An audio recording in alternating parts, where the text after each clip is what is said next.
What happens when you take a historical city builder and add a real-time strategy combat component? You get Manor Lords, one of my favorite games to come out over the last few years. And in this video, we'll take this humble settlement and grow it into an empire capable of taking over the entire world. And in this supercut, we'll do it all in one video. And we've got a lot of city building and combat ahead of us, so let's just jump right in. The first thing that we have to do is create a character and a coat of arms. Now for the character, there are 9 different models that you can choose from. We'll probably just stick with the default one, but give it a more personalized name. Sir Philip sounds good to me. And then we can create a coat of arms. Now this is highly customizable. You can select the overall design of the coat of arms and then specify the background and the different insignia for each part of that coat of arms. So let me come up with something fairly quickly. And here we go. I spent way more time on this than I should have. We have got this coat of arms with a crescent moon, a crown, a Red Bull, and a dragon. And I can't wait to go to battle with that hanging on my flags. I think it looks really, really good. So now we proceed to the next screen where we get to pick the type of scenario that we want to play on. The game comes with 3 different scenarios. The first is Rise to Prosperity. This is where you have no combat. You just build a city as you see fit, and you win when you reach large town. And you can play beyond that if you want, but you don't have to. The second and the default game mode is Restoring the Peace. This is where you can build at your own place, but you do have to raise an army up because your goal is to conquer every single region on the map. And then the final game mode is On the Edge. This is where you have to build a city as quickly as you can and raise your forces as quickly as you can because you're going to be attacked constantly, and you win by surviving all the attacks and reaching large town. And then for each of these scenarios, you can pick your difficulty level and completely customize it as you see fit, which is really an outstanding feature in my opinion. Now, one thing to know, because this is an early access game, there is only one map available. I will tell you it is very large, and you do begin in different locations every time you start a new city, so it does feel like there is some variation. I've also noticed that resources appear to generate in different locations, so it does feel like a new map even though it's the same map. And now that we have everything set up, let's begin. And here we have the humble beginnings of our little community. And we've started out with a message, and this message lets us know that the victory condition is dominance. So we have to build up our town, our manor, and then begin to attack our opponents because we want to unite all the lands on the map under our rule. So before we start to think about our community, I do want to zoom out and get some perspective on the lands themselves. And you can see that we own the tile right in the very center of the map. We have 2 tiles that are currently owned by an opponent. This opponent is Hildenbold. So over time, we're going to want to take control of those lands. The other lands around here are not claimed by anybody, and we're going to want to claim those as well. Along the way, we've also got the outlaws to contend with. The outlaws will attempt to take our supplies and intimidate us, so we're going to need an army to attack not just Hildenbold, but also the outlaws. So while that provided some context as to where we're going, we need to attend to our immediate needs right now. And those include shelter, food, and fuel so that our citizens can stay warm. Now, anytime you begin a game of Manor Lords, you end up with kind of the same setup. You've got some supplies available to you. So we've got some lumber right here, some stone, some tools, some food, and some firewood. We also get a little bit of cattle. So we've got 1 ox, which is going to help us move this lumber around and our other supplies. And we have a horse. The horse can help you with trading down the line. That won't be something we can do right away. And then we have our founding families. The concept of families is really important in this game because everyone does things in a family. So we've got 5 homes that are needed for the 5 families that we have in the city. And I can tell that there are 5 because if I hover over the population, you can see right there, 5 level 1 families, 8 adults and 2 children. Now, where this is really unique is that families work together. So if we were to build a forager, the whole family would become foragers, not just one person. And when you assign a family to a job, they can go and do different portions of that job in different places, which is really cool. And I can't wait to show you that down the line. But for now, we need to build these 5 homes. You can tell that this is an immediate need. That's why it's showing up in red right here. And we need to start thinking about our general supplies. We've got 4 months before they run out, and we have no fuel right now. So before we just start building homes, it's really tempting just to build them right here. I want to zoom out and look at the basic resources that we have around us because I don't want to encroach upon them at all. In the woods, we've got things like berries and wild animals. We've also got some stone, some clay, and it looks like a bit of iron over here. And that's all good information. We don't want to build in those areas. We also want to preserve some of the forest so that we can log it. We also should go into the construction menu because we get this overlay for all of our underground resources, and those are really important too. So water is a really important one because this is where we're going to place our well. The wells for drinking drinking water and for putting out fires. We're not going to Verde Beach this. We are going to put out fires. We've also got our fertilities. So emmer fertility is like wheat. You can see that there is actually, it's right underneath where our initial settlement is. Big one over here and another one right here. Flaxseed is going to be used for clothing, so not a lot of fertility here. Clearly, we don't want to build in this location or over here. Barley and rye are both for alcohol.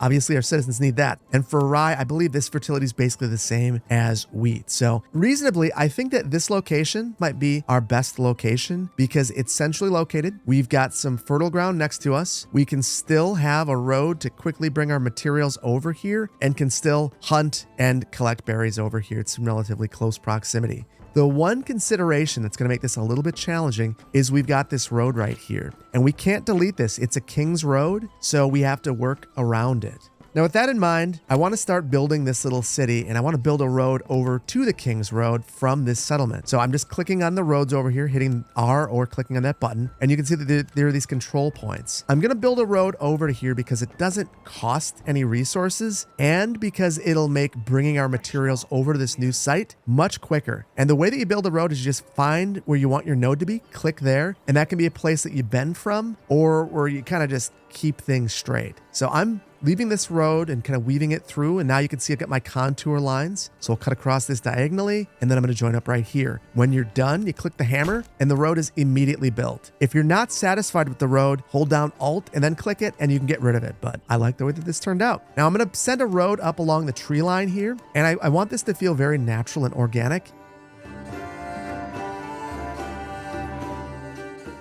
Now, these Burgage plots are the home sites, and you can see that these cost 2 lumber. Now, we only have 8 available, which you can see up here, and that makes me think that maybe it's not the best idea to build this first. So I'm going to go under Gathering, and you can see that we have a logging camp, which actually will produce lumber at a cost of 2 lumber to build it. This is probably the first thing that we want to build. Now I'm going to build this kind of near a forest. If I were to build it here though, it'll start clearing this, and maybe that's not what I want to do. So I'm going to move it a little bit further away. And I can set the priority on this if I want to. I could say this is a highest priority for me because I love to set priority of things. As they get to work on this, we start to see our other needs. We can see that our general goods are exposed right now. So we've got to build generic storage. We've also got to build a pantry because those are exposed to the weather. And if it were to rain, it would all be damaged. So that would be very problematic. And then we've also got our homelessness problem. So we are going to be able to build some homes over here. And after just a couple of seconds, our logging camp is done. Now, we're not done with this. We've got to assign some workers to this. We've got 5 available right now, but if we were to load this up and just assign all 5 families to this, well, we can only do 3, first of all. But if we were to load this up, we could end up in a situation where we don't have any families left to construct things. So we've always have to have at least 1 family unassigned to bring things to different sites and construct things. So we'll put 2 people here for now and continue to build things. So while this is going on over here, I also want to start to think about some of our other needs before we build our homes. So let's build our hunting camp. So this will hunt wild animals. So we need to be close to the wild animals over here. And if we place it inside this circle, it will destroy the habitat. So we don't want to do that. We just want it to be close. If you want to rotate this around, the left mouse button, if you hold it, it spins the building around. So I'm going to place that right there. And then meander this thing right on down. And then over here, I think we want some foragers for the berries as well. So we'll add a forager's hut. And we'll place those right there. Oh no, and now it's really coming down with the rain, which is a problem because our exposed stocks are getting soaked. Right now, I want to build the granary so that our food is not exposed to the elements. I'm gonna place this right about here. This will be very efficient because you'll be able to go hunting, put it right in here, and grab from the berries over here and drop that off as well. And then I'm going to assign someone to hunt. Now remember, it says assign families, so we've got 1 whole family assigned to this. Now I figure we'll take a look at how much timber we have. We've got 11, which means that we're in a good spot to start building some of these homes as well. So I'm gonna build a number of homes right here. So these take 2 timber each, and it's a flexible plot. So this is one of the coolest things about the game, in my opinion. You can make these really custom parcels, and I think that this game might do it better than any other that I've played. So to begin, you find your first point, and then you drag towards where you want your building to face. And you can see that this is the right direction based on the arrow. So you can see that right now, the homes will all face towards this little road that we built. Then you secure where you want that block to end. And now you can figure out how deep you want it to be and the angle that this will be at. Now keep in mind that the bigger the plot, the more lumber that you need. So right now, this back here will take us 8 lumber, but we'll get 4 homes out of it. And then there are these 4 parcel looking things behind it. Those are actually locations for outbuildings. So think of things like a brewery. Think of things like a chicken coop or even just a vegetable garden. These are all things that can help supply a variety of food to your community, make money, and make it a better place to live. So it's good to have large lots because of that. But they don't have to be square. Look at this. If I bring this back, you can end up with all of these irregularly shaped lots, and it's super cool. In fact, why don't we just purposefully make a slightly irregularly shaped lot, and then we'll build this. This will be 8 timber, and look at that. Easy as pie. The lots are really interesting looking, and when they build the homes on here, you're going to notice that they conform to the lots well. But let's spend a minute. We'll let these couple of things build in, and then we'll take a look at our homes as they get built as well. And after just a couple of minutes, we've got our granary done as well as our forager's hut. So let's assign some workers to these. So our foraging hut will assign 1 family, but we could do up to 4. And you can see we're down to 1 family unassigned. That is going to be a problem for us because I do want to assign someone to the granary. This will bring all of our outside materials inside, but now we have no one available to construct anything, including our homes. So I'm going to take this down to 1 family working our logging camp, and that remaining family will have to bring all of our materials over here and build all of these homes.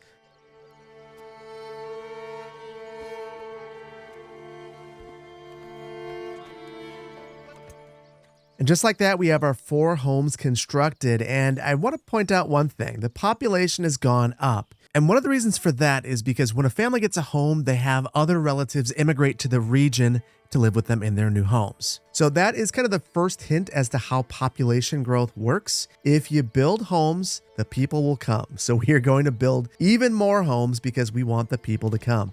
So for these next homes, I kind of want to fill this entire location up.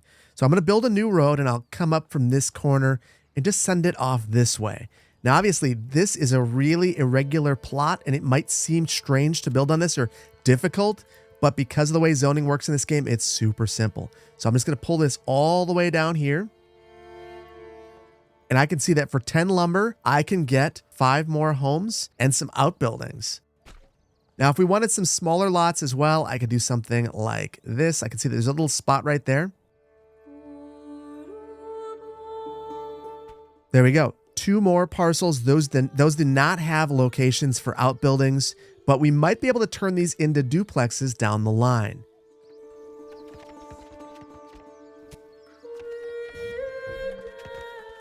And after building these couple of homes, our settlement level has increased and we've unlocked a development point. And that's because we've reached the small village. For our next settlement level, medium village, we would need to have some level 2 buildings. Looks like 2 level 2 buildings. So we will dive into development points in just a moment, but I want to see these get filled in and then we'll start to assign these families new jobs.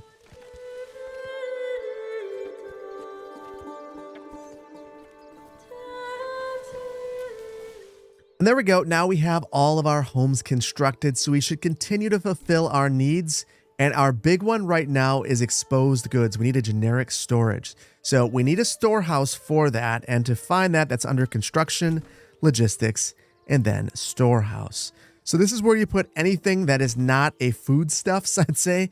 And I think that we're going to place that fairly close to our little settlement right here, maybe closer to some of these resources that we have, such as the stone, which we'll want to exploit soon.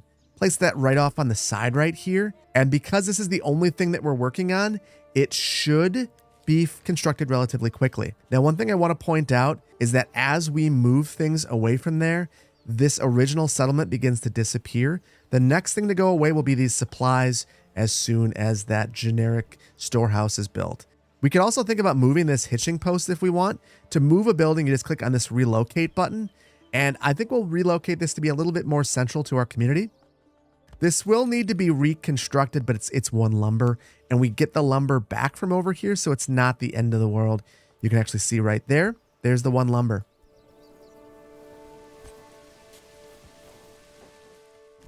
And it's good that we got that built because it's October and we are nearing winter, and that is going to be a problem for us if we have our goods just sitting outside. Now, we did just get a new message, and it looks like we've had an armament delivery. So this is to help us start a militia. They want us to form it. I don't think that we have enough people to make this possible right now, but this is something that we could do underneath the army button. But that is probably something for a future episode. Right now, I'm really focused on this. And you can see that we have 2 months before supplies run out, and those are fuel. So the fuel is actually firewood or charcoal, which we have neither of. So we are going to need to go back into our construction menu underneath gathering, and we could build a woodcutter's lodge that could build some firewood for us. So for this, I'm going to place this closer to our lumber mill over here. Just look at that. It is completely removed all of the lumber over here. And I'm going to speed construction along on this because this is a significant need, and just admire the way that the seasons change in this. Look at how beautiful this is. Absolutely stunning the way the trees look. We've got leaves falling even. The grass is going back and forth. Just beautiful.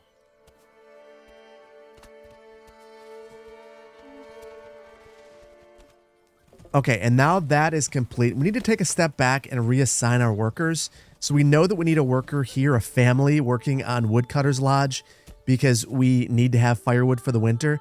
We also know, or should know, that the berries are going to deplete in the winter. So we may want to turn off our family that's assigned to the forager's hut because they're not really doing anything right now.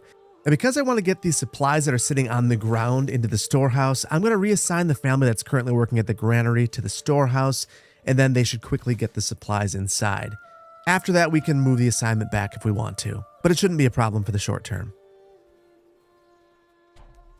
And just like that, we're good to go, and we have also run out of fuel for our homes. So homes use twice as much fuel in the winter, so we probably should have started cutting wood sooner, but we didn't.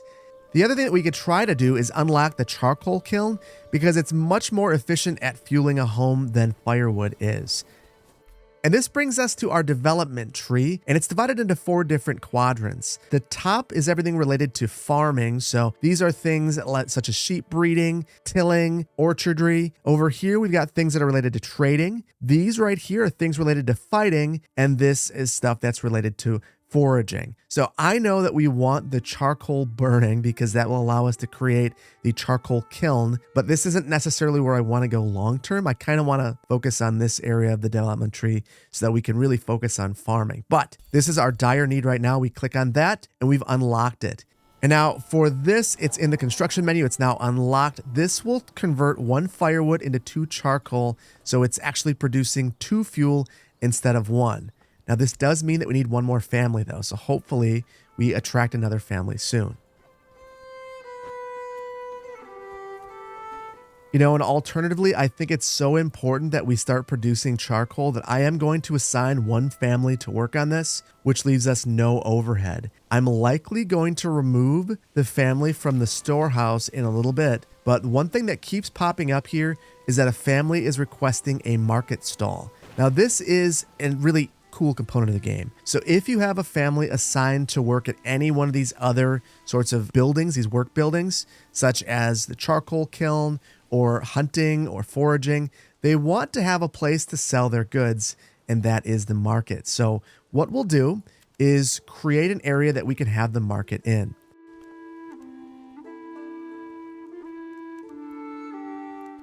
So I've divided this up a bit, and now I want to build a market. So the market is once again found underneath residential, and it's the marketplace. No construction cost for this, but we will need someone to construct it, so we will need to temporarily change things. And this little parcel right here, I think this is where we'll put it. And this tells me that there will be 45 potential market stalls. This will last a long time for us. Now, to get this thing built, I'm going to remove the family assigned to the storehouse and then speed things up, and that should get this built relatively quickly.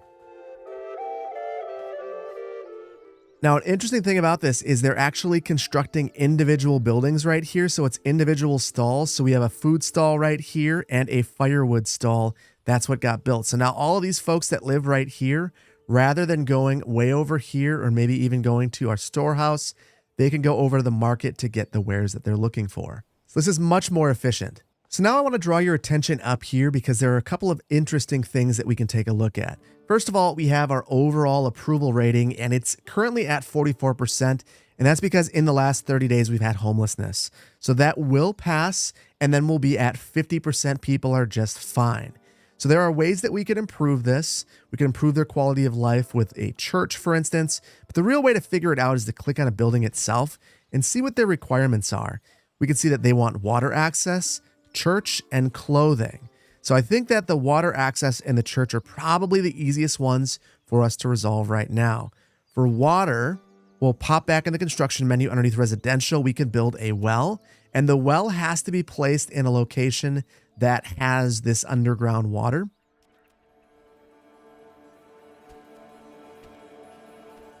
So I've placed that right here. It doesn't take much to get this built, just one piece of timber. Now for our church, if I recall correctly, that is a little bit more consuming. Yeah, we need planks for this one, which we don't have any of, and we also need stone, which we have 10 of total. So if we build this, we need to really be thoughtful about it because we're going to run out of stone entirely. So I do think I will start to think about a saw pit. The saw pit turns timber into planks, and that's what we need to build the church, which is again something that we need to make our citizens happy, which will attract more people here. So let's go ahead and we're going to build our sawmill right here. And it's interesting because we don't have a forester. We've used up a lot of the wood from around here. That said, they will travel. You can prevent that if you want. And the way that you would do that is you go underneath advanced and you could limit their work area. You could click on this and say, you know what, I actually only want you to work right over here. And if I do that, that's the only place that they'll draw the wood from. But that's not really something I'm concerned about. So I'm going to clear that. And then the other thing you could do is assign livestock to this permanently. And we don't want to do that because if I were to do that, the livestock would only work for them and there would be no longer construction of buildings. I ran into that problem early on. I thought I was doing the right thing, but I wasn't. So be aware of that if you're playing the game too, that can be a reason that you get tripped up. You assign livestock to one building before you have more than just your one ox. And now our saw pit is complete, and I'm wondering what our lumber situation looks like. We have 44 timber, so I think I'm going to call a little bit of a break on this, and we'll switch that person over here, that family, over to the saw pit. And now that we've reassigned those workers, we just have to wait until we have 20 planks before we can build our church. Right now, we've got 5, so it's going to be a little while before we get there. In the meantime, I see that we have a problem up here. The generic storage is full, and I think the reason that's the case is I took the worker away from here. So if I add this back to it, we should be able to see more stuff getting stored here. But again, that leaves us with no workers focused on the job. So we're going to have to wait until we have a higher population.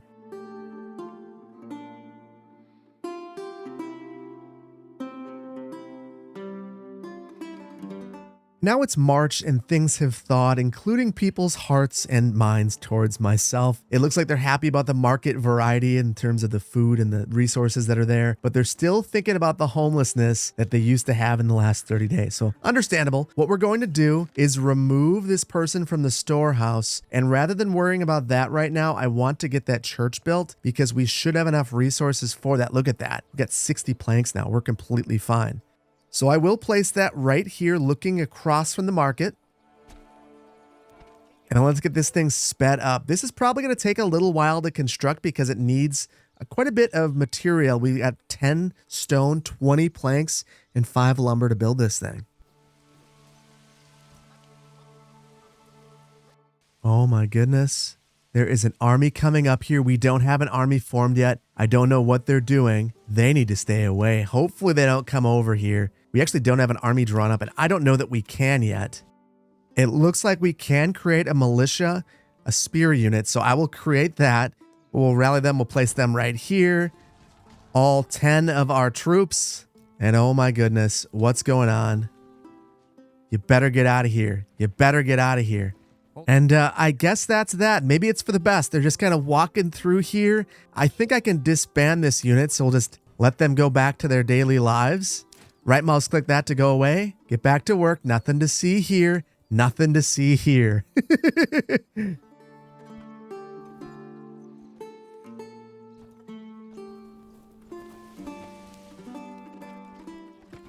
And that took a little while, but now we finally have our church, and look at how happy people are now. They're going to become even more happy once they have the church impacting their happiness and things are moving in the right direction. The other nice thing is, while that was getting built, we had another family move in, and now we have 2 unassigned families that are working on construction. Now, I'm not going to leave it like that for long. I do want to assign a family over to our foraging area, and that will help us pick some of these berries, which we can use for food, or in the future, I think they can even be used for dye. I also think that we should start to think about this stone over here. And underneath mining, we can have one of these stone cutters camps, and they will gather stone from nearby.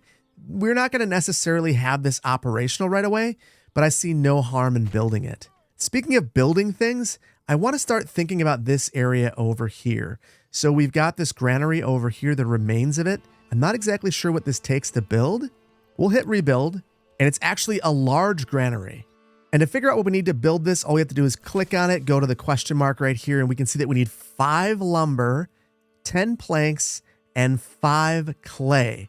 So we actually don't have a mining pit right now, which we would need to build this. So we're going to have to build that as well. And then for this, the windmill, if we rebuild this, this will take... Oh, this is just for timber, so this one's not a big deal. We'll get to building that. Now, I did remember seeing some clay over here, I believe. Yes, we have a huge clay deposit. So I will build. So we're just building things now. We are going to build a mining pit. And this only needs 1 timber. So this will once again be something that's fairly easy to build.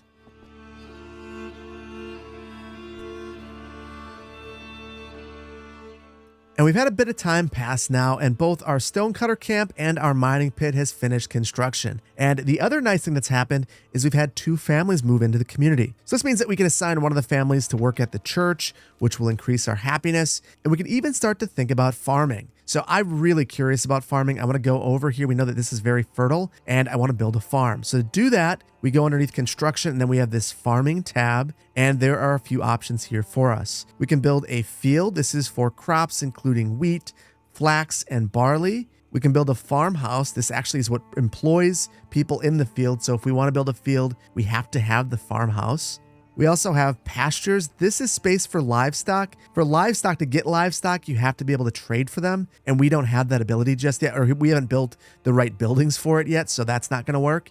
We also have a sheep farm. Again, we need to trade for sheep using a livestock trader. Don't have that yet. And then we have the windmill, which we're already constructing. That turns our grains into flour. And then we have a communal oven. So we're going to need the oven to turn flour into bread. So I'm going to begin with the farmhouse. And I think that we'll place that right about here. And then we will build some fields right next to that. And we can snip right onto the side of the farmhouse. And I'm wondering how big we can make this. How extreme will it let me be? Wow, that is huge. I hope I'm not making a mistake. But there we go. We've got our first huge field. And then for our second one,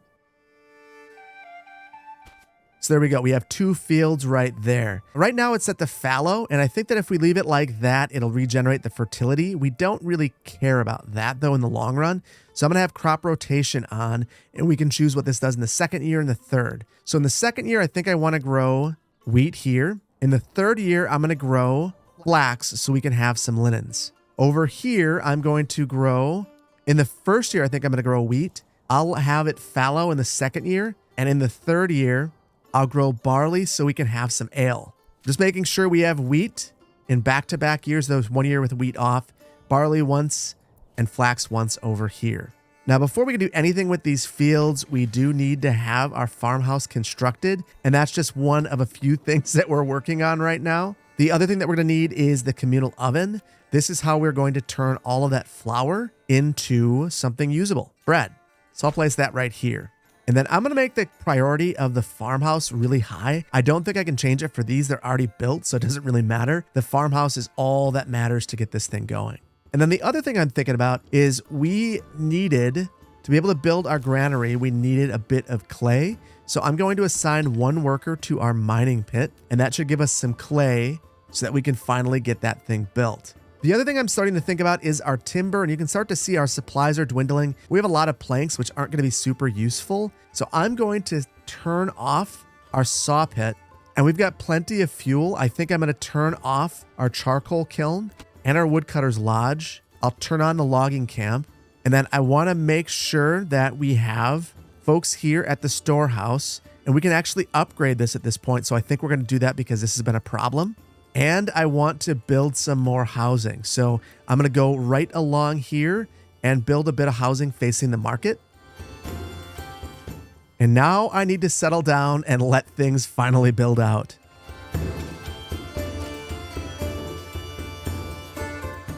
And now our farmhouse is constructed. It is September, which means that it's autumn. We should be harvesting, plowing, and sowing crops. So I'm not going to assign anyone to this just yet. I'll let some of this stuff get completed. And in the meantime, I think I'm going to go over to the hunting and try to harvest as much game as we can, the berries as well. We're going to assign a bunch of families over here. So I'm doing this because I know that at least for the berries, we're going to start to run out. I also want the storehouse to be at the highest priority so we can start to load all of that stuff up right here. In the meantime, we had a family move in, which is why I feel a little bit more comfortable adding additional folks to some of these uses over here. And would you look at that, we've got Hildebolt trying to claim another land. The only thing that we have available to us to resolve this is to resolve the claim on the battlefield. I don't have an army set up, so we're clearly not going to go to battle. And we're not generating any money right now because we have level 1 buildings everywhere. So we're kind of in a spot where all we can do is allow Hildebolt to take the land. In the future, we're going to have to get strong enough that we can take it over ourselves.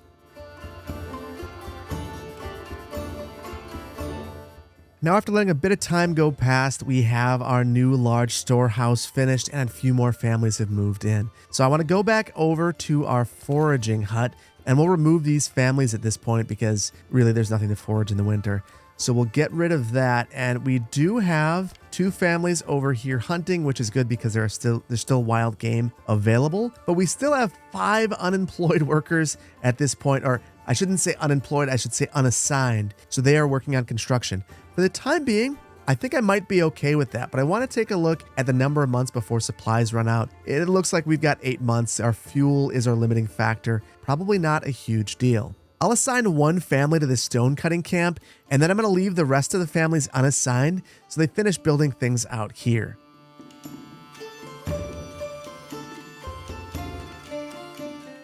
And just like that, all of our homes are completed. And I just want to take a moment to admire how these homes fit on these irregular parcels. This is something I've always wanted a city building game to do. Take a parcel that is oddly shaped, find a placement for a building, and make it work. And this game has done that in spades. Because it's not just placing a building like this and having it look natural. It's also that if you have these irregular parcels, you can do other things with them. So let's say you want to take this building and add an outbuilding. You can do that. You can add a backyard extension. And there's a number of things that you can build. You can build a vegetable garden, a chicken coop, goat shed, an orchard, an armorer's workshop, a brewery, so many different things that you can build. But I want to be very careful with these for a couple of reasons. First of all, these cost money. So this is 25 gold for the chicken coop. And right now we have 50 regional wealth. And we don't have a trading post, so we don't really have a way to get more. So we've got to be really thoughtful about what we're doing. And if we're building something, we probably want to contribute it towards the needs to get this to a level 2 building, which right now we need a clothing stall supply before we can level up any of these level 1 buildings to level 2. And to do that is what we need to get to the next settlement level, medium village. So we will take a step back from that right now, but that is something that we can do. We also need 2 types of food supplied to the marketplace. So I think all of this is going to come once we finally have some farming taking place. Now, one thing that we can build now is our administration building, our manor. And I think that we need to do this right away. And that's because this is what's going to allow us to tax our citizens. Now, there's not a lot of global wealth to tax, so we do want to be thoughtful about that. But this is probably something that we should begin thinking about right away. There's a number of places that I could place this. This is going to eventually be our castle. I think I want it to be on higher ground, but I am a man of the people, so I'll try to keep this relatively close to the people. Put this right up here in this hill, and I want to focus the entryway on that road that we have right there. So for now, I could design this whole thing with the castle planner. I'm going to commit to this as is and let this thing build out. And then I'll build a road up to this, and then we'll speed this along. And I think that they're going to get working on this right away, though I am surprised. I'm not sure why the windmill has not been constructed just yet. I might set the priority to this to be very high, because as much as I want my castle, I think we probably need that windmill first. Also, our large granary has not been built either.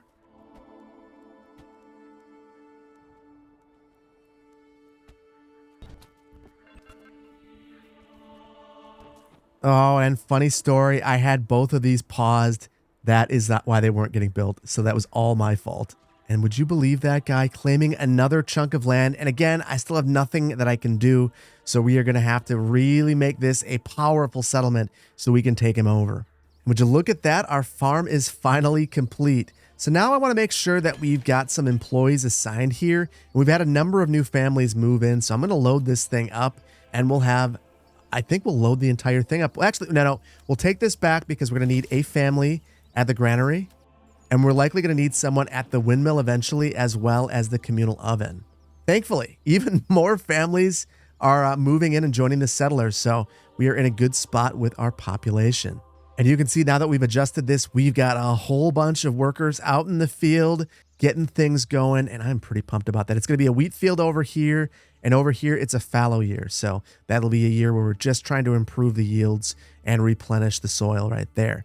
Now, over at our manor, one thing I want to take a look at, I'm not sure if I can adjust the taxes just yet. It doesn't look like I can, but I can click on the menu and let's see, I can increase the taxes. When you increase taxes, it upsets people. You're taking their money and putting it in your coffers. For the time being, I'm not going to do that. We can do the exact same thing with tithing at church. We could take some of their money that way as well.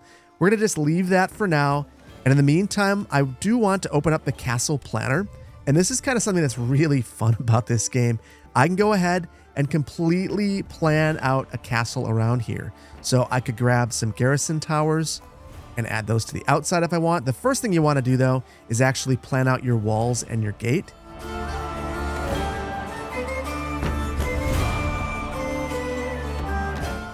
Now that we have our walls around here, you can see we get this nice entryway. We're going to add in some outer towers as well.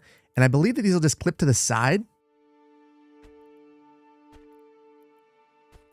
And we can add a tax office, cosmetic only, under rework. So that's why we can have taxes even without the tax office.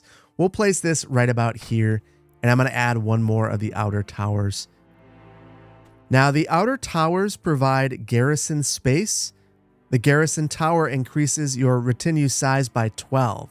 So that is really interesting. You can only have one per region. So that's it for this entire area. That's the only one that we can have. Now, the sad thing is it looks like I have overcommitted. You can see that I don't have enough planks for this. So I'm going to need to eliminate something. I might eliminate this garrison tower. So now that we've got that set, I want to show you that this is going to take a long time to get built. It's going to take 36 timber, 40 planks, and 15 stone to get this thing done. And that's why I wanted to build the manor before I went into the castle planner to build everything. So let's switch gears and focus on leveling up our burgage plots.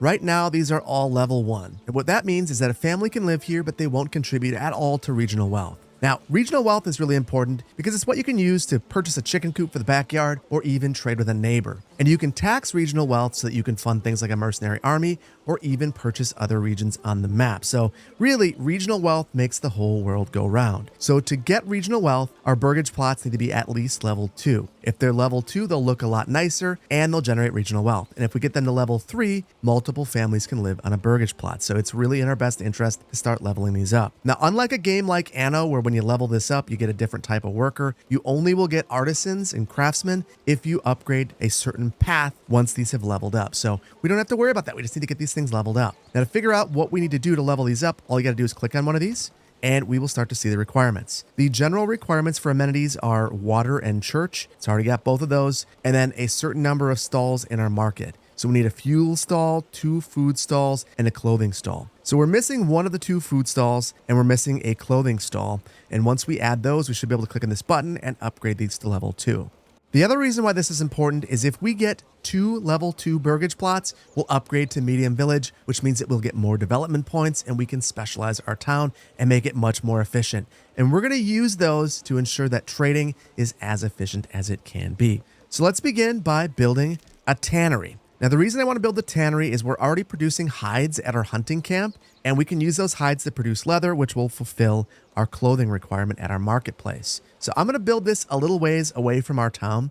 And the reason for that is proximity to marketplace is what really drives our residential buildings' ability to level up. So I think adding this anywhere near there doesn't make a ton of sense. We also have a large storage shed right here, so it makes sense to have this within close proximity. It'll just be much more efficient in general. So there we go. We'll have to wait for that to get built. And while we're doing that, I want to look around the town and make sure that we're doing things that make sense. Now, the first thing I want to look at is our farm over here. I assigned a ton of workers to work at this farm, and I just don't think that it makes a ton of sense. We've only got 2 small fields, and I'm not even sure that our configuration there makes the most sense due to a couple of things I saw in the comments that urged me to check the fertility here. So we have wheat, and then we're going to switch over to flax. And if you'll notice right here, the fertility for flax is really low. So as much as I'd love flax to produce linens, I think that we're going to switch this over to wheat and produce things that we can actually grow. Same thing over here. We're producing barley. We're not doing all that great with that over here with the barley fertility. So we'll switch this over to wheat as well. And I believe that we assigned a worker to the granary, and I'm not sure that we need this here either. So we're going to remove this employee. And the reason for that is I actually want to move them over to our other granary, which is closer to some of our food options that we are generating. Now, it's important to know that when you assign an employee to the granary, they'll actually open up a stall at our marketplace. So we want to make sure that that stall actually has food in it. And we can do that by ensuring that it's the granary that actually has food in it. And this one should have considerably more. And over here, we have our hunting camp and we have our forager hut. I think we have 2 employees here. That's probably unnecessary considering we're depleting our wild animals resource pretty rapidly. So we'll switch that over. And then over here at our forager's hut, I want to assign at least 1 family so that we start picking these berries. And honestly, we have a lot of them. Maybe we should assign 2.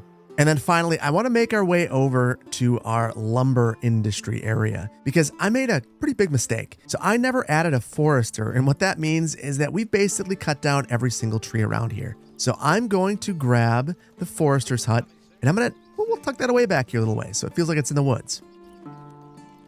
And then I want to make sure that we are still generating fuel. So I want to take a look at our woodcutter's lodge. Nothing there. We'll add an employee there, or a family there. And the same thing with our charcoal kiln. And honestly, all of that is going to take a while to build, so why not just pile on for just a moment? I thought it might be useful to look at all of our Burgage plots and see which plots are large enough to support an additional home. So if they do support an additional home, you'll see this little icon right here. So we'll expand the living space and it'll double the family count there, which I think is going to help us because we're going to need employees today.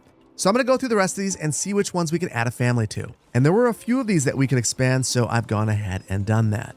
Now, we just added a ton of things to build, and I think it's worth pointing out that we're still working on our manor that we started construction on at the end of our last episode. So there's a lot of things that we need to construct, and as a result, I want to take a step back from this, and rather than just letting things build, I want to take out some of these bandit camps. So we have a number of bandit camps that have been showing up, and if we don't take these out, they will come to our little region right here and start to attack us. So to take these out, I want to first figure out where they are. Click on this and we can see that there's a bandit camp right there. Now this is a ways away from us, but we should be able to get there relatively swiftly. So we are going to form a militia. So we'll go under army.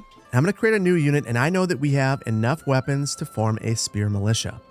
So then I'm going to take both our retinue and our spear militia, and I'm going to rally them to right here.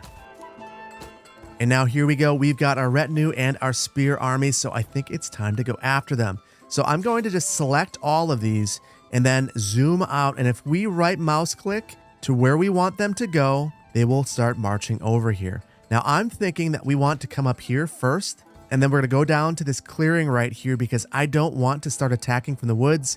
It'll leave us at a tactical disadvantage.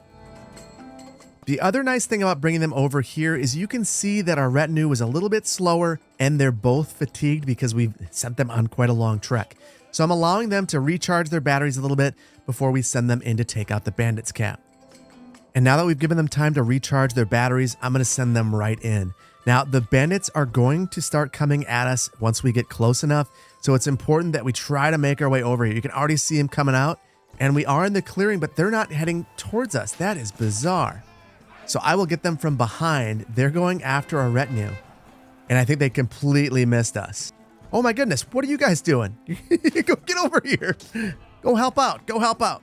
And holy cow, this is one heck of a battle. It looks like we've lost one of our spear militia members, but the fight is still going on, and I think we're doing okay.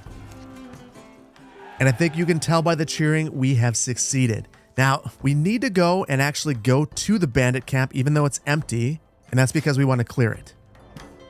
And now that we've cleared it, we get this new message, and it says that when searching through enemies' belongings, you find a stash of goods. They could be sent to your people who surely need them, though it is your right to keep it.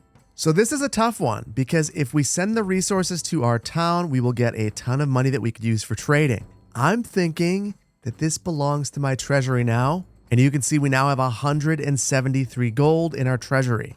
This could also be used to purchase militias, which could be helpful if we want to start taking on more of these bandit camps in the future. Now, I just want to double check to see if there are any more of those. You can see them when you have that little campsite, and it doesn't seem like there are any that are close to us. So I think at this point, we've kind of just got to sit tight. Now, I don't want to leave these guys out here, so we will highlight them, and then we will bring them back to our lands, the closest segment of our lands, and then we can disband the units once they get over here. And now to disband these, all I have to do is click on it. Now that we're inside of our land, we can just hit disband unit. They'll get back to what they normally do. And considering these are just folks from your town, they're going to be happy to get back to it. Now, one thing I just noticed is that a food stall was just added over to our marketplace, which makes me think that maybe we can start to level up some of these buildings. Actually, we have to wait. We have to wait for our tannery still. So I'm going to increase the construction priority. And if we look at these, I want to see if any of them, yeah, this one right here actually has the number of food stalls that we need. We're just missing the clothing. So with that in mind, I think we'll sit tight and wait for this thing to get built. And it took a little while, but now it's finished. So we'll add a family to the tannery. Now, we just received notification that we have a clothing stall here at the market. So I want to go through and see if we can upgrade any of these. And this one's still under construction, so obviously not that one. This one is missing a food stall. This one is missing a food stall as well. This one is also missing a food stall. I think you get the point. Now, what that means is that we've run out of one of these foods. And yeah, we're -1 meat. So we've got a couple of solutions for this problem. We can wait for our wheat to get harvested and then turn it into bread. That'll give us 2 different food options. Or we can spend some of this regional wealth that we have to grow things in some of these backyards. I think that's the approach I'm going to take. So I'm going to take this Burgage plot, and we're going to have chickens in the backyard. So adding a chicken coop will have a passive yield of eggs in the backyard. So we'll do that here. That'll cost us half of our regional wealth. And then for the neighboring plot, we'll do the exact same thing. And once that's done, they'll start selling their chickens at the market. We'll have 2 food stalls, and hopefully we'll be able to level these up. Now, we've let a little bit of time go by, and I just want to check these out again. Yes, we can finally do it. So I'm going to pause this because I don't want to inadvertently lose this. We're going to level this one up to level 2. This one right here is still missing that food stall. Any of the rest of these, same deal. But this one will allow us to level up, so we'll do that as well. So I want to speed this along, and I know that 5 Burgage plots will actually get us beyond medium city to a large city. So if we're able to do that anytime soon, we are absolutely going to do it. And there we go. We have our first level 2 Burgage plot. So this thing will start to generate regional wealth, and it just looks a ton nicer. You can see that it actually has roof tiles rather than what looks like a grass roof. Just looks in general a lot more put together. Now these other Burgage plots still are not leveling up, but we don't have to worry about that all that much. You can see that we've just harvested a ton of wheat, and as a result, we are going to have a second food that hopefully benefits all of our Burgage plots. So to get this going, we are going to need to turn our wheat into flour. So we'll add an employee at our windmill, and then we'll need to turn that flour into bread, and we'll do that at our communal oven. So with that, we have everything that we need to produce bread. And once that's done, we are going to need to bring this to the market. So we'll add an employee to our granary as well, and they will open up a stall selling bread down here. And there we go with our second level 2 building, which allows us to reach the next level and get a new development point. And that is the first place I want to go, is to take a look at our development tree, because we're going to really be focusing on this trading tree. I already know that we need to get the trade logistics policy. It caps the maximum cost of a new trade route at 25 regional wealth. That is key, because the first one will be about 25, and if you don't have this policy, they can jump up into the hundreds, and it can be completely unaffordable to open up a new trade route. So this policy is basically a requirement. The next policy we're going to get is better deals, which removes the foreign tariffs, which basically makes importing goods the exact same as producing them and selling them to the outside world. So it can be a really good deal. Now, to get this, we are going to need to reach our next level, which means that we need 3 more level 2 Burgage plots. So I am very, very curious at this point. Any of these? No. Now, you might be noticing I'm only checking these ones right here, and that's because I know that these ones will level up after these ones. Now, they will eventually level up, but it's going to take a little while, and it'll certainly be after these ones that are within close proximity to the market. Now, one thing that we might be able to do to force the issue a bit is build a couple of homes with close access to the market. So I'm going to build just a couple right here. And then we might as well just round this out, right? So we'll fill that in as well. And then right around the church is going to be another hot spot for leveling up. So I'm going to add a road around the church. And then I think I want to have a loop in the back. So I'm just going to add a node here, one here, one here, one here, and then one here. And then before I close it out, if I hold down control, I can actually adjust the curvature of this. And you can see, you can make it look really bad or really, really good. Now, the whole reason that I wanted to do that is we are going to construct homes around this curve. Okay, I went a little bit ham, but I just love adding these plots around here. Just look at the way I was able to curve these nicely around the road. And because of the proximity here to both the market and the church, these should all eventually become level 2 buildings, which is going to be huge for us. Now, I also want to think about our trading post, and that's because this is really what we're building up to at this point. So I'm going to add that right about here, right off the King's Road, but not in the middle of our community. And there we go. And we're going to start to see all of these homes filling in rather rapidly. Now, while those are filling in, I do want to double check these. Do we have, the requirements yet? Not yet. We just have to sit tight and wait for that next food stall to open up. So while all of this is filling in, I think we should take out another bandit camp. So let's reform our armies, and we'll get them to rally at this point over here, because our bandit camp is actually really close. So if we don't take this one out, we are going to be in a world of pain. And it's funny, we just gathered over here and the bandits are already coming our way. So let's meet them where they are. And it's funny, when you go over this, you can see their effectiveness as they come through, and they should be much more effective. No, they're much less effective right here, but hopefully we don't lose all that many of them. Now, I do have the ability to do things like pull back or push forward, but I think we're going to leave it right now. I'm not 100% well-versed in all of this, so we're feeling it out right now. And we lost 2 spearmen, quite unfortunately, but we did get rid of the bandits, and we are able to clear their camp now. So let's send our troops over and clear that camp out. Now, once again, we have that same message. What are we going to do with the spoils of war? And I think we're going to send them to the town this time, because we're going to need some money once our trading post is put together. And that adds 127 regional wealth, which is going to be really, really helpful for us. So now that we have all of this regional wealth, I want to purchase another oxen. And the main reason for this is it'll make it a ton faster to build all these buildings. Right now, we have 1 oxen that is being shared between every single workplace and every single construction site, so it is wildly inefficient.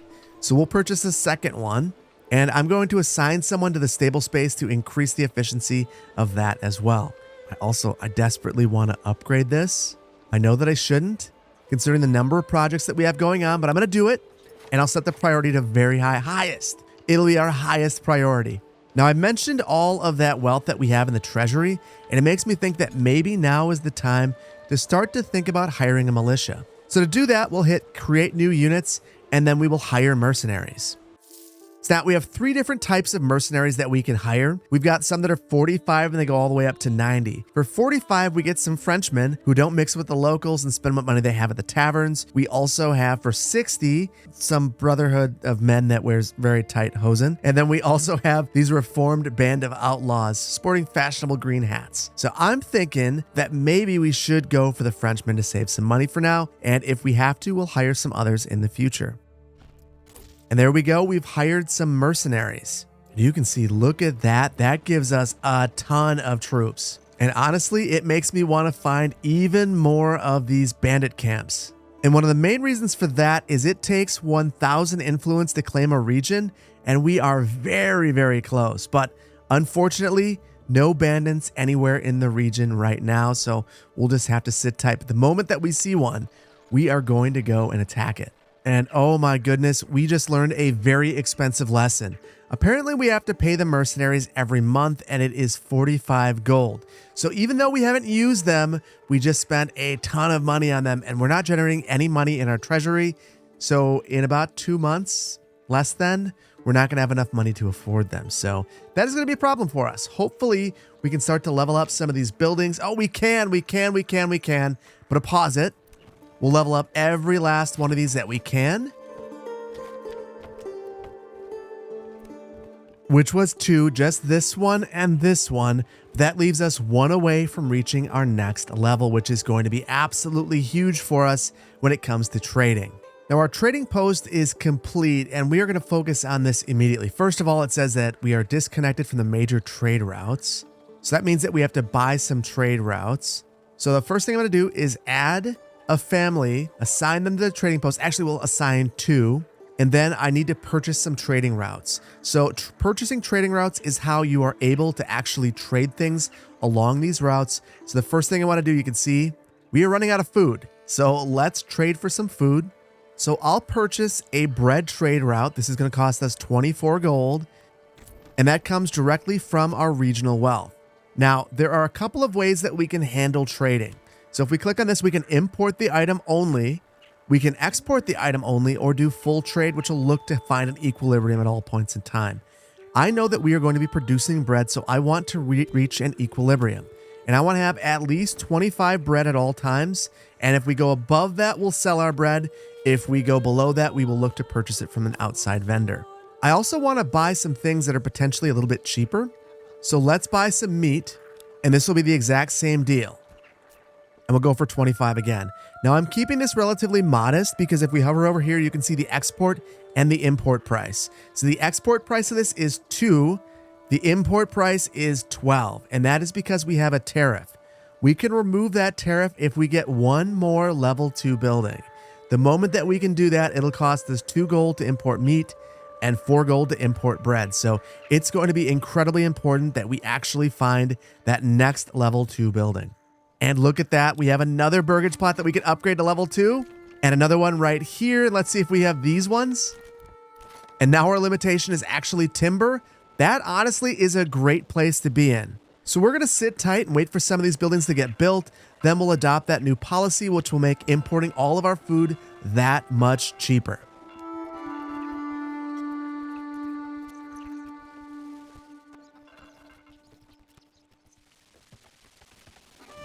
And the moment I was waiting for has happened. We have a new bandit camp.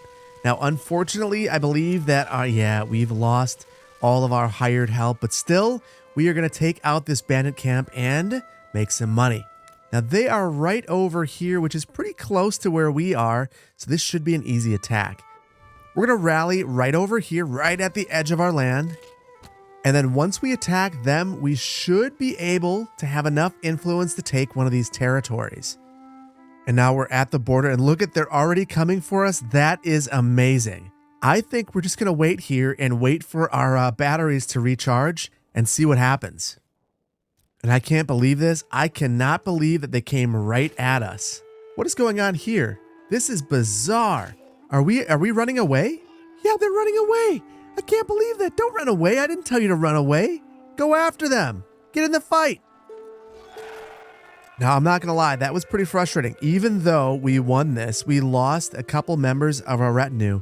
And the whole reason for that is because they ran away. So I don't know what to make of that. I'm not sure why they did that, but we will go over here, disband this camp, and at least collect our influence and our money. Actually, we've already got our influence. So while they're walking over here, let's claim our land.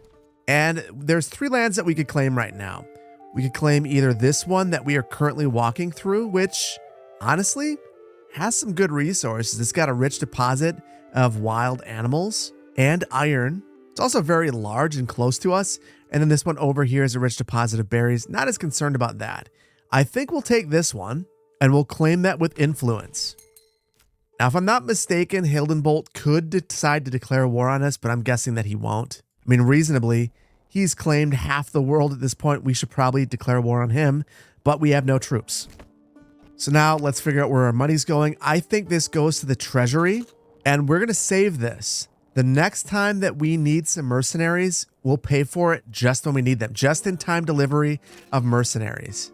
And we will disband our units. Now, these aren't growing because we don't have the materials to grow these units. So we are going to need to start to think about that, which means that we probably need to start to think about iron at some point soon. And you know, I just realized we're trying to claim this land, so we probably could have just stayed there and waited for our claim to be secured, and then we could have just disbanded at that point, but not going to worry about it. We'll just disband now. Everything will be just fine. Back in our community, it looks like most of our homes have been built, so I just want to check to see if we can level any of these up, and look at that. We can level a ton of these up. And it's funny, these just got built, and we're basically tearing them down to the studs immediately, but you got to do what you got to do. And honestly, we could level even more of these up if we had a bit more timber. So what that makes me think is maybe we need to come over here and start to reprioritize this. First of all, we never assigned our employee over here at the Forester's Hut. So we'll do that. And then I want to assign even more folks over at our logging camp. Now, for our Forester's Hut, I think we should micromanage this one. I don't like to do that all that often, but the Forester's Hut is one I like to micromanage. So we will assign the work area. And it looks really small to start out with, but if you hold down control, you can actually adjust the size. You can make it either teeny tiny or make it huge. And I think we'll set it to basically be this gigantic hole right here. And that's where they'll plant trees, and I'll assign an additional worker there. So only one overhead, but I'm not overly concerned. We're still building some homes. We've still got a lot of extra space, and eventually it'll start to fill in and we'll be in a good spot. And our claim was just completed. So if we take a look, we now own both of these regions, which is outstanding. Maybe in the next episode, we'll found a little city over here in this region. But for now, we'll just be happy that we are one step closer to our domination victory. And would you look at that? Our settlement level has increased because we now have enough level 2 buildings. This is critical. If you want to make a lot of money in this game, you must adopt this policy right here. Better deals. This is going to completely change our fortune for the rest of the game because now trading is going to be super competitive. So back at our trading post, let's look at our prices. And would you check this out? Stone now costs 1 gold to import. Planks cost 2 gold to import. And if we look at our food, we're between 2 to 4 gold to import food. This makes it so that we really don't even need to grow our own food if we don't want to. We could import everything. Our biggest limitation at this point is regional wealth to purchase trading routes. And now you can see we've got a lot of level 2 buildings. All these buildings with the nicer roofs, but I think we could have even more. So I'm going to try to upgrade the rest of these. And then I want to focus on our fuel for just a moment because we are running out. So let's go ahead and upgrade all of these that we can. And oh my goodness, it was most of the homes in the city could be upgraded to level 2. So these are going to take a while to construct. In the meantime, I want to make sure that we don't run out of fuel like I mentioned. So we'll add a woodcutter and we'll add a worker at our charcoal kiln, a family at our charcoal kiln. And then the other thing I want to think about is way over here at our windmill. We're starting to see some more crops get processed. So I want to make sure that we are making some flour because we already have all of our employees at our communal oven. Way too many. So we'll take that down to 1 and we should be able to process all of that flour. And now I have one more thing on my mind. 2 more things actually. First of all is level 3. So we've got a number of level 2 buildings at this point. We know that with level 3, we can get more families in the same plot. Now to get level 3, we need tavern access and we need church access. We need level 2 church. Level 2 church is a church that has a tile roof and is a bit nicer. We also need more clothing, so we can start to attack some of this. And in particular, having 10 tiles to upgrade this into a small stone church seems pretty mild, especially when we're already generating a whole bunch of clay over here. So let's go ahead and build a clay furnace. And this will help us turn this clay into clay roof tiles. Those tiles will help us level up our church. Next, I'm thinking a lot about our trading post and what we are doing to make this sustainable. And what I mean by that is we aren't really selling anything right now. We are just importing and spending all of the regional wealth that we are generating with our level 2 buildings. So the moment that we can, I want to take a step back, and rather than spending all of our money importing goods, I want to start to purchase a trade route where we could sell something. So I'm going to roll the dice, and I'm going to say no trade for both our bread and our meat. So no more trading anything for a little while. We're just going to generate regional wealth from our level 2 buildings, and once we have enough, we'll purchase some more trade routes. In the meantime, we'll just let things roll. And we have another bandit camp, which gets to be really, really excited because I love taking these things out. So this one honestly looks fairly large, and it is also fairly close to us in this region that we could have purchased before. Now, I want to take this out, but I want to use some mercenaries. So this time around, let's go ahead and we'll purchase that mercenary unit, and we'll go right back towards our Frenchmen. And now that we have these, I'm not 100% sure how to use them. So I'm going to try to send them right here. And it looks like they're coming from somewhere way over there. Let's see. Oh yeah, there they are. They're way over there. So I will have them come to way over here, and they'll slowly make their way over. Now, interestingly, they don't appear to get fatigued from all this travel, so I'm going to send them all the way over here. We might as well. And now the bandits have noticed the mercenary company coming over, and we just paid them again, so we've got to win this battle. Now, this is fascinating. I don't know why they're coming in for melee combat. You'd expect them to shoot from far away. Stop moving. What are you guys doing? And it looks like after I backed them out, they took one shot and then went in for some more melee, which is, again, not what an archer unit is good at. But either way, they have won, so let's go ahead and raid this bandit camp. And there we go. We've cleared the camp, and we need this in our treasury. We've got to pay for these guys somehow, and that is going to be how we do it. So good enough for me. Now, I'm not sure what to do with these. Can I just disband them for now? And we'll call them back when we need them? That seems like the reasonable approach, the one that doesn't cost us a ton of money. We just don't need to keep them on retainer. That doesn't make a ton of sense. And now we can come back over here and see if we can level up any of the rest of these. And the answer to that is no. We've got a whole bunch of stuff that we're leveling up, but we do have a little bit more regional wealth now. So I want to set up some trade routes so we can actually sell things. So we could sell some planks. That is something that we could do. We have some, but that's not probably the best approach. I'll go back into materials, and even though this doesn't make as much money, I think that we could probably easily sell some firewood. It's only $4 to establish that trade route. So we'll make this an export only route. We want to have at least 35 firewood. And then I want to sell some roof tiles as well. Now I know we're not producing any right now, but we are going to very shortly. So we will establish this trade route. We'll make it an export route, and we want to have at least 30 on hand. So with that in mind, I want to assign some employees over to our clay furnace, but we haven't even built this thing yet. So we'll need to turn the speed up here.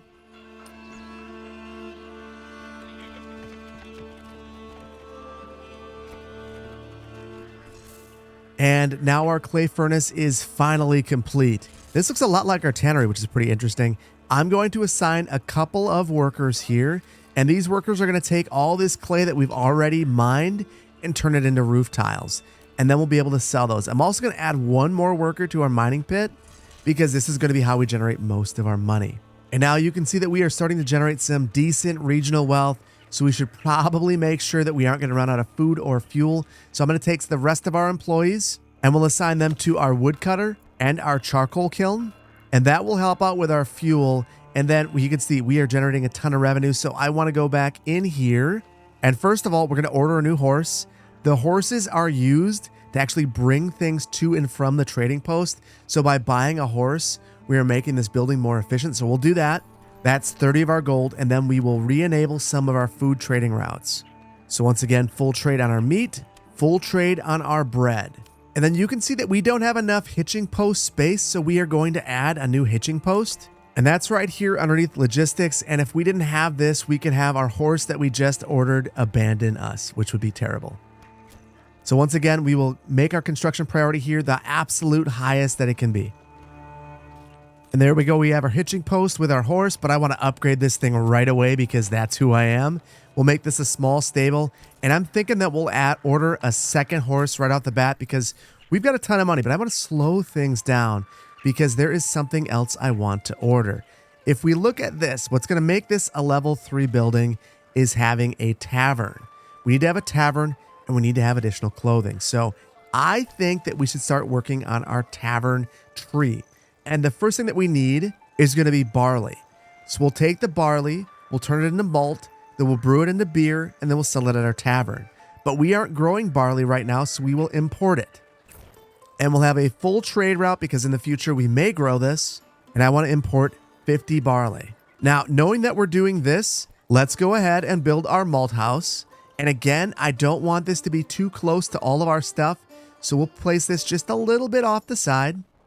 And I'm going to speed this one up because I want this to occur relatively quickly. And along with that, we are going to need to specialize one of our level 2 buildings to have a brewery extension.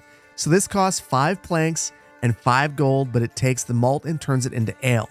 So we'll purchase that. And then underneath residential, we're going to grab our tavern. And even though the tavern will have a market stall, I'm going to keep this fairly close to our downtown because this building actually produces entertainment, which is helpful to keep our citizens happy. So we'll place that right there. Now, interestingly, we have completely run out of families for construction of all these buildings, so we have to figure out who we can move around. And I am thinking that we can remove our worker from our windmill, and they should be able to go help construct buildings. Now, again, we only have one unassigned family, so I want to see if there are any of these buildings that we can convert to have a 2-family unit. And I found one right here. This is our level 2 building. We'll add an extra living space and we'll add one right here as well. So that'll give us a little bit more overhead. And in the meantime, we just have to sit tight as our coffers continue to fill and our buildings get built.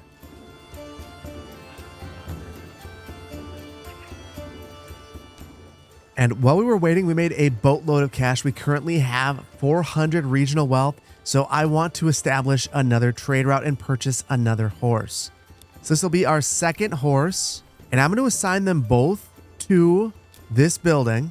And then for our trade route, I know that one of the things that we're missing is another source of clothing. So we can't actually do anything with linen right now, so I think that we'll just import it. And we'll do the exact same thing with wool. And while we have money, let's open up some other trade routes as well. We'll open up berries. We'll say full trade, and for this one, I'm going to increase it.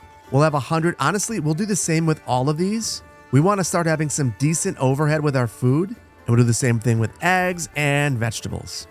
And we've spent most of our money, and I'm now noticing I overbought on the horses. So I don't want our horse to run away, so let's go ahead and we'll build that hitching post. We'll even build it over here. We'll say that it's the Lord's horse, and we'll put that right here. And there we go. We've got our hitching post good enough for our horse. And that's a weird spot, I know.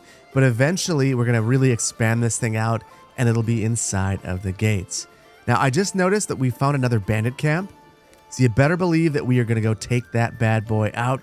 It is close to us. So this might be an easy one for us to take out with just our little army right here. It's not very big, so I'm going to go for it. And I will rally them to just about right here. And now you can see that our bandits are already running over, getting ready to take our guys out. But honestly, they're in a fairly effective spot, so I might allow them to just wait here. And I'm going into a stand your ground stance, which will improve our defenses. And we easily defeated them. So let's go ahead and remove this. And thankfully, we didn't lose anyone that time, which is fantastic. And there we go. Another bandit camp cleared. We are really close to being able to purchase another region with influence, but for now, Let's send our resources to the town so we have even more in our regional wealth, and then we'll disband this unit once more. Now, as they come back, the whole reason why I wanted regional wealth is once again because we are going to be monsters of trading. So I want to establish a couple of trade routes that maybe aren't important right now, but probably will be in the future. So the first one is stone. We don't have a resource. We don't have the ability to actually produce stone right now. So let's purchase this trade route. And I want this to be a full trade route. We're going to set this to 100. So we'll generate some revenue for now, and then we'll always have some stone available. Honestly, that's probably even more that we need. We'll just say 50. And then I want to do the exact same thing for planks. Full trade, and we'll go 50. Now, I don't know what blocks are for, so I'm not going to worry about those right now. But I do want to start to think about some of our military stuff. So we haven't started working our iron yet, which means that we aren't in a position to produce any of this, at least any of our weapons. So let's start to buy some side arms and some spears, and we'll get some gambesons as well. And for the rest of these shields and things of the like, I think let's just do the whole thing. We'll do the entire chain. And then we'll make these full trade routes because eventually we will produce these and we will sell them. But for now, we'll import some so that we can have some larger units. So we are going to be spending some money, folks. So if we have another battle, you better believe that we are going to take it. But in the meantime, we'll disband our unit and continue to work on our level 2 buildings. But before we do that, let me see, do we have enough to upgrade our church? We do. We've got our 10 tiles. So we will begin work on that because that is one of the few things that we need to get to level 3 with all of these buildings. And we just had a group of raiders get spotted. So I am very curious about this. What are we going to do to take care of them? Holy cow, we've got a lot. So let's hire some mercenaries. And this time, let's get the Brotherhood of the Forest. Let's see what they're all about. And I'm just curious, do we get more fighters? We don't, but we get 2 different types of units, which could be useful. Now I'm going to grab both of these units and we will try to bring them over here. And let's see where they are. They are a ways away, way over here. Oh my goodness. Yeah, they're a long ways away. But they are making their way over, which is going to be really helpful. Look at these raiders, though. They are heading right towards us. In the meantime, I'm going to take our existing troops and mobilize them. And hopefully we can take these guys and put them in a defensive stance. So we'll stand our ground here. And boy, we are grossly outnumbered. So hopefully we don't lose everyone. Oh my goodness. This looks like it's going to be terrible for us. Yeah, we've lost. Oh my goodness. It is absolutely a massacre. We have lost all of our units. That is absolutely terrible. However, here we are. We've got our mercenaries and they are right here ready to go. And we beat them. Get out of here with all that nonsense. Now, I'm glad that we were able to take them out. However, I don't think we get much from that outside of a little bit of influence, which is nice. Oh, whoa, whoa, whoa, whoa, whoa, whoa, whoa, whoa, whoa, whoa. Oh my goodness, they are in our town. They are in our town and they are burning stuff down. We are going to slow things down. I have no idea what happened to our mercenaries, but they appear to be done with all of this.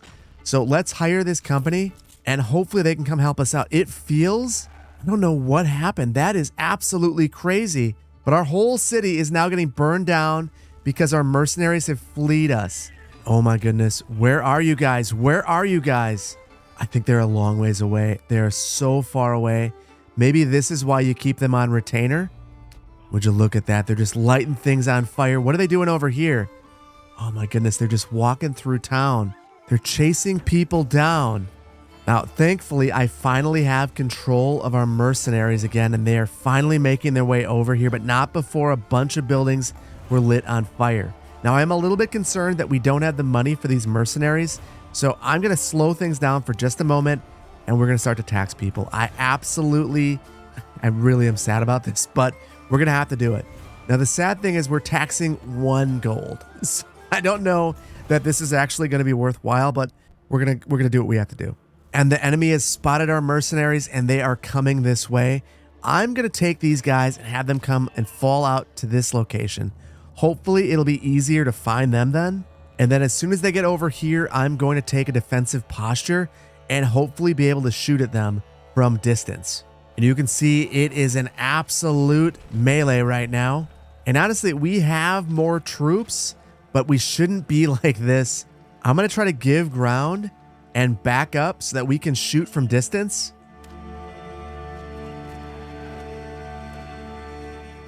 And thankfully, we were able to clear this raid. Everyone is gone. Go and retreat. Get out of here. That nonsense. I wonder, can we chase him? I am absolutely ridiculously tired of all of the bandits. And if we could chase them out of here and defeat them once and for all, I mean, obviously it's not once and for all, but we'll keep trying. They're running really fast. They are very motivated to leave. Anyway, I will disband this unit because I'm not overly concerned about that. And look at all of the influence that we have right now. What this means is one of two things. We can either claim both of these territories or take a territory from Hildebold. I'm inclined to just grab both of these and do it at the same time. We'll see how he feels about that. Probably not great, but you know what? We're going to roll with it. And then over here, we're still having fires, but you know what? These will get put out eventually. They're dutifully taking buckets of water and trying to put out all of our level 2 buildings. Wonderful. Now I'm realizing something. Our citizens are excellent builders, but maybe not so great at putting out fires. They're basically putting up buildings as fast as they burn down, but they're letting all the buildings burn down. It is what it is. Right here, we've got rubble, and I assume that as soon as this burns down, they'll get both of these rebuilt in no time. Now, one thing I am noticing is we've got some bodies that need burial. That would happen at the church, but some of these bodies are actually not our men. So what I'm thinking is we are going to build a corpse pit because not all deserve to be buried on consecrated ground. And that's where these raiders deserve to be. We'll put them out in the woods, out in the middle of nowhere. And to that, I'll say out of sight, out of mind. Make this a very high priority because we absolutely don't want that. And look at that. We just got 2 new regions. The map is looking very good for Sir Philip. Loving it. Now we're starting to see our workers run over here so we can build our corpse pit. And that is done. We'll add 1 employee here, 1 family, and they can pick up all of this nonsense and hide the evidence because obviously this wouldn't be fun to see as you walk into town. A bunch of dead bodies all over the place. And in no time at all of our bodies are picked up. I will take this worker, and as soon as Hans is done, and it looks like they are done, we'll just remove them and completely good to go. Now, coming back over to our little city over here, we're starting to see some of our final projects get put together. So we now have our tavern. So I will absolutely assign a barkeep over here. And then our brewery has been built as well. So we have to find our malt house again and make sure that that has an employee so that we can take all that barley, turn it into malt, and then brew it at our brewery over here. And let's take a look at this brewery for a second. I want to see how this looks. It doesn't look all that different from the other buildings, but it does look nice. And then looking over here, we do have some barley. So we will take this barley, we'll turn it into malt, and then we'll brew it into beer. We got 2 malt already, so we are well on our way. So that is one of the requirements to be able to get to level 3. And I'm really hoping that we are going to be able to do that now that we are importing some clothing and we are getting some beer. And if we turn around here, look at that.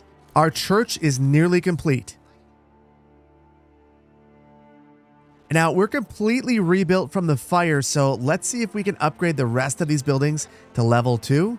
And this one right here, not only can we upgrade it, we can add an extra living space. We'll upgrade first. And there were a couple more over here that we could upgrade, but we're still struggling with some of these that are the furthest away from the market. Now, we're also starting to see stuff like this where we have generic storage that is full. That is right here at our large storehouse. And reasonably, this is occurring because we are out of employees to move things around.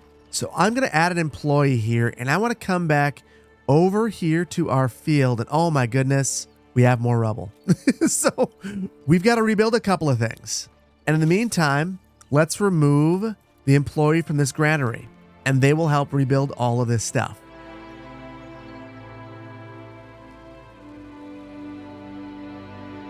And we are back in business in no time. That is looking good. Now, I don't think that we have any employees assigned anywhere except for the farmhouse, and I kind of want to keep it that way, including our communal oven. If we don't have flour, which we don't, I'm going to completely get rid of the employee there. Now, that'll help us upgrade some of the remaining buildings that we have, which there aren't many of, and potentially we can reassign them to places like our trading post where we really could use some more employees. And I'm going to completely max that out, and I'll remove one of the employees from the mining pit so that we have 2 available in our overhead. And now we're at a spot where we can just let the rest of everything build out and let the rest of our trades take place because we have a lot of regional wealth and we are basically at a spot where all of our buildings are at level 2. So I think the last few things that we have are things like our church and a couple more level 2 buildings. So let's let those things fill in. And it's taken a bit, but our church is now complete, and I think it's looking really, really good. Now, I am wondering if this allows us to upgrade any of these buildings to level 3. And it looks like we're missing a clothing stall for that one, and for that one, and for that one, and for that one. So I think we get the picture. We've got to get more clothing options in this community. What that means to me is maybe we need to embark upon some livestock trading, but I think level 3 buildings and livestock trading are going to be something that we reserve for the next one, along with maybe founding another community in one of these other regions that we picked up. Now, I am curious. The whole focus of this episode was the economy, and you can see that we have 2 gold right now. But we need to remember that gold is not the only measure of our economy. It's also all the goods that we have. So when we look in here, we can see that we've got a lot of stuff that is just sitting here at our trading post, which makes me a little bit leery. And when we look at our trades themselves, we can see that we are still getting rid of a lot of stuff. We have a lot of roof tiles that we are still going to be exporting. Now, I want to think about this a little bit more. I don't think I want full trade for planks. We can easily make our own. So I'm going to set this to export only. And once we have 50, we will do that. And then I want to go into food. And I've been giving this some thought as well. First of all, I forgot to actually buy a trading route for meat.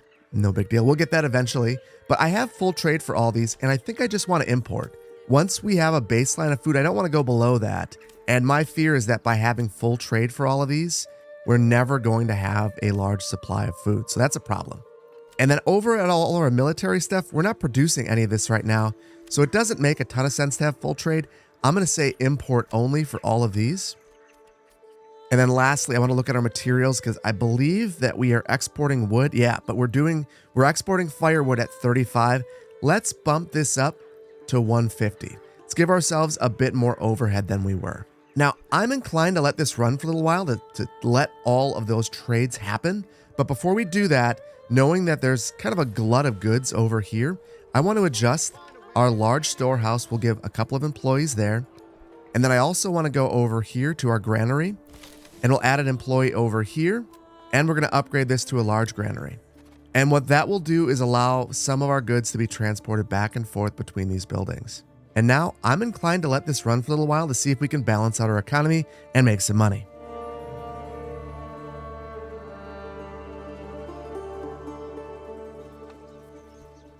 And it took us 10 months, but we finally reached equilibrium. And you can tell that because our treasury for the first time is not at 0 during some month. So I just one more check on this, and you can see that we're selling a ton of our roof tiles.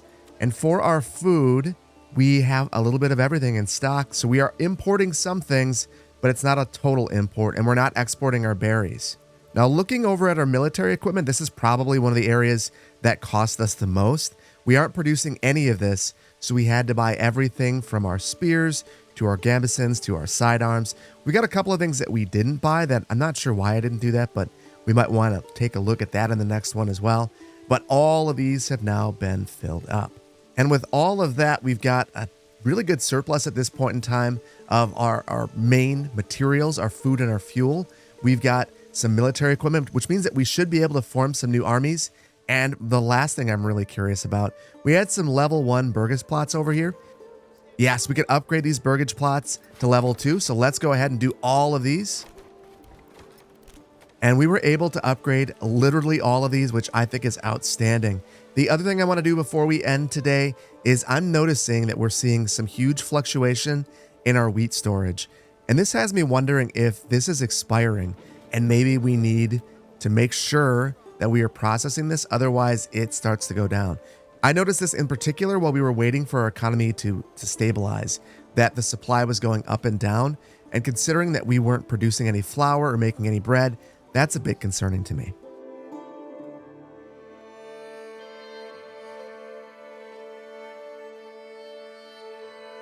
And with the completion of that upgrade, every single Burgage plot in our little community is at least a level 2, which puts us in a really good position. That means that we're earning money on each and every one of these. But as always, onwards and upwards, and I want to focus on leveling up our Burgage plots once again. And that's because at level 3, they're going to double their density and generate even more regional wealth. But I think the part that I'm most interested in is the additional density, because it means that all of those new residents will be close to our market and our church, and we won't have to build additional things to support them. With that in mind, if we click on one of these, we can see that we're missing a clothing stall supply. So for that, we're going to need to build a tailor. Now for a tailor, we're basically taking one of these larger level 2 Burgage plots, and we can upgrade that to a tailor's workshop. That said, as soon as we do that, the residents that live here become artisans and they're removed from the general population pool. So if we were to upgrade this right now, we wouldn't have anyone available to build things. So the very first thing that we need to do is actually expand our city so that we have more residents living here. And I'm going to begin with this plot that I've been eyeballing. I've left this empty for some reason, and at this point in time, let's just fill it in. This will immediately be able to level up to level 2, and for the rest of our homes, I kind of want to think about that as well. And that means that we're going to fill in likely right here and within close proximity to our market. And then before we lay these homes out, I decided to lay out a few roads, and there are a couple things I was thinking about here. For some of these buildings, like our clay pits and our furnace over here, they have nodes on the back that if you attach to them, someone could walk in the back as well. So wanted to provide multiple ways to get around to make things quicker. And then I wanted to separate some of these uses so that you don't live right next to the tavern, for instance. Now with that in mind, we'll once again draw some additional homes.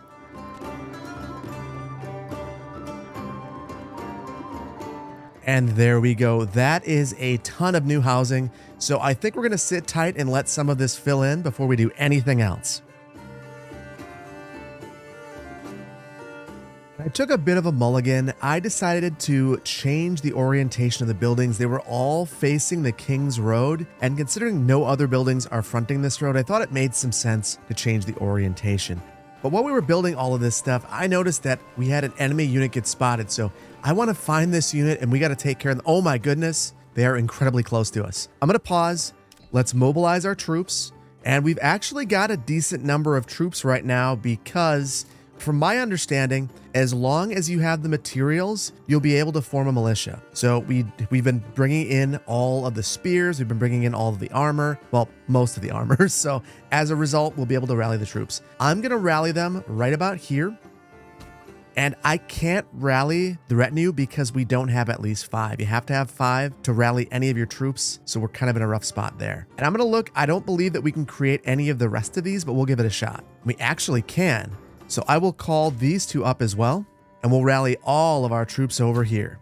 The other thing I think I'm going to do, I will order some mercenaries. I don't know that they're going to get here in time, but a little backup is not bad to have. And then I'm going to grab the mercenaries and we'll run them over here as well. And they're coming from somewhere over here. Looks like they're way off in the end. I'm going to grab them and I want them to run to their position right there. So there we go. We've got all of our troops. They're making their way over. And while they're doing that, we can walk and chew gum at the same time. Let's see if we can upgrade some of our Burgage plots. We can. So upgrade we will. We've still got one of these level 1s under construction. But there we go. Every last one of those is now being upgraded. And here we are. We're going to hold our lines. Stand your ground.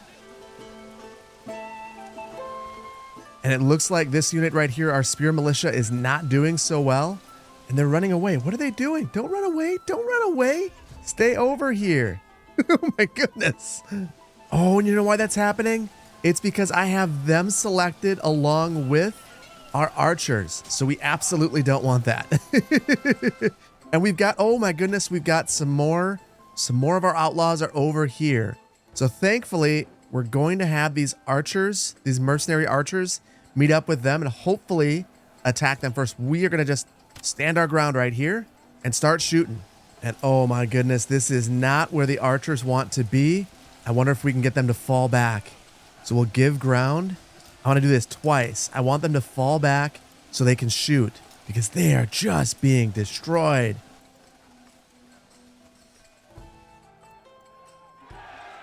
Okay, and it looks like we defeated the bandits over here. I want them to go after these guys. Can we run to them and take them out, or is it just kind of a futile effort at this point? It looks like they're going pretty darn fast. They do not want to go away. Well, I'm going to disband them because I don't want to continue to pay for them. So goodbye, guys. And then over here, holy cow, it was an absolute slaughter. But thankfully, we have prevailed. We did lose a couple, but I think that we fared about as well as we could expect. Now, I'm going to disband these units, and I know that we are going to need to hire a gravedigger for our corpse pit because we didn't want to keep someone there at all times. So there we go. And now, where were we before we were so rudely interrupted? That's right, building out our city. So let's continue work on this, and hopefully, we'll be able to build this area soon. I'm not gonna lie, this is taking a long time and it's making me wonder if we need to get some more oxen. So we moved one of our hitching posts over here kind of as a temporary stopgap. I'm gonna move this thing over to here and then I'm gonna upgrade this right away. So this will be the highest priority for our construction and I'm gonna build a couple of more. So I've added one right here, and then we relocated this one over here. They are all high priority. So as soon as those are done, we are going to order some more oxen. Actually, I bet you we can do that right now. I'll just order another ox because this will take some time to get here. And hopefully, we're kind of rolling the dice, but hopefully these are done in time. And they are. This one right here was just built. We're going to upgrade it right away to a stable.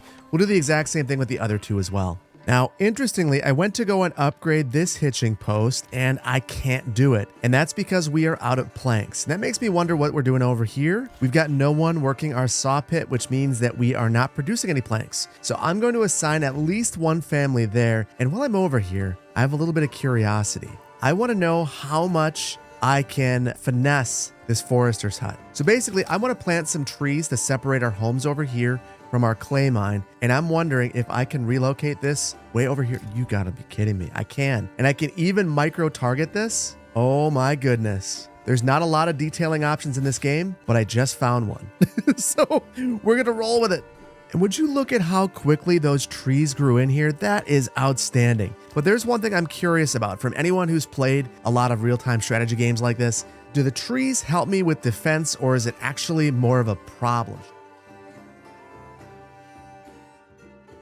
And even though that took a little while to get these built, it was considerably faster than it was before. I just want to make sure that we have as many oxen as we can have.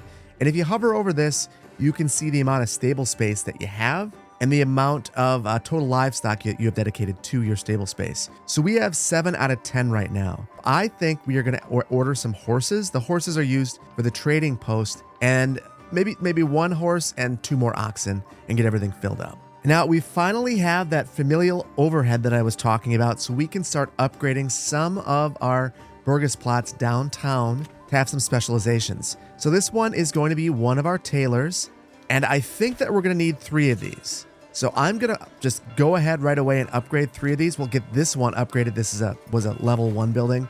Our new one here, we'll get this upgraded to level 2, and then we'll have some more tailors around here.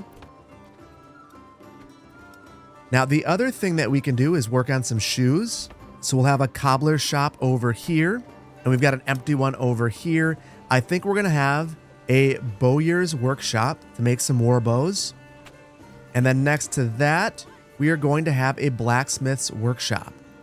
So now we have basically every specialized artisanal building that we could have. So with that, there are only 2 different types of workshop that we haven't built. We haven't built the armorer's workshop because we don't actually have that development branch open. And the same thing with the bakery, although we could bake bread at our communal oven. So this one isn't quite a big deal. All that said though, we are going to need to make sure that we are importing some of those helmets. So we'll go back to our trading post. And this is really kind of a good opportunity for us to look through these anyway to make sure that we're satisfied with what we're up to.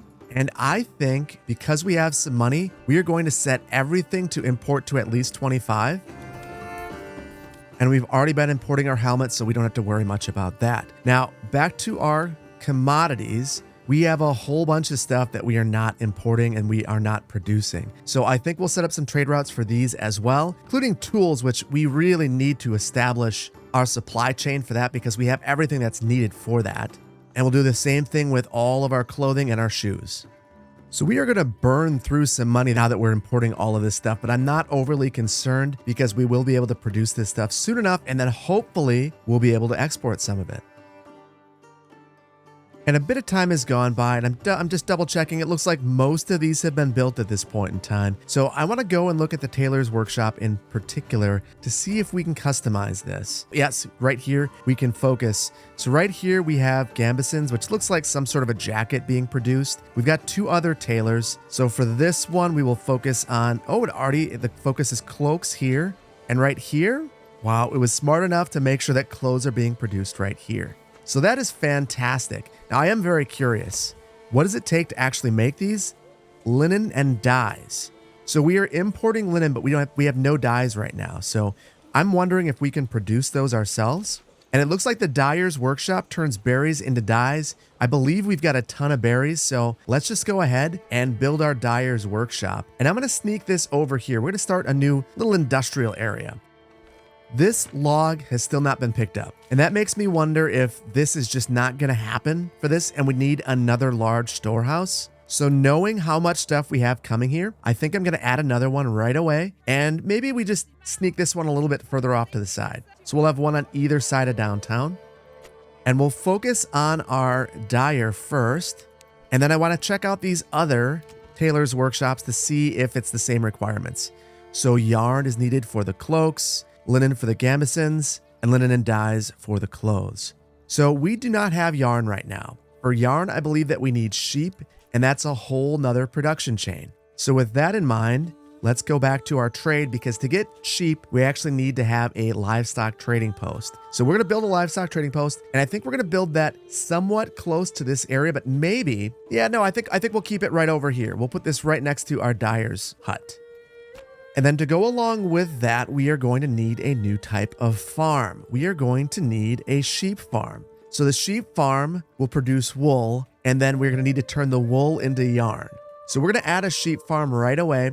And, I am really dubious about all of this stuff happening right here. I think I'm going to do something that might be controversial.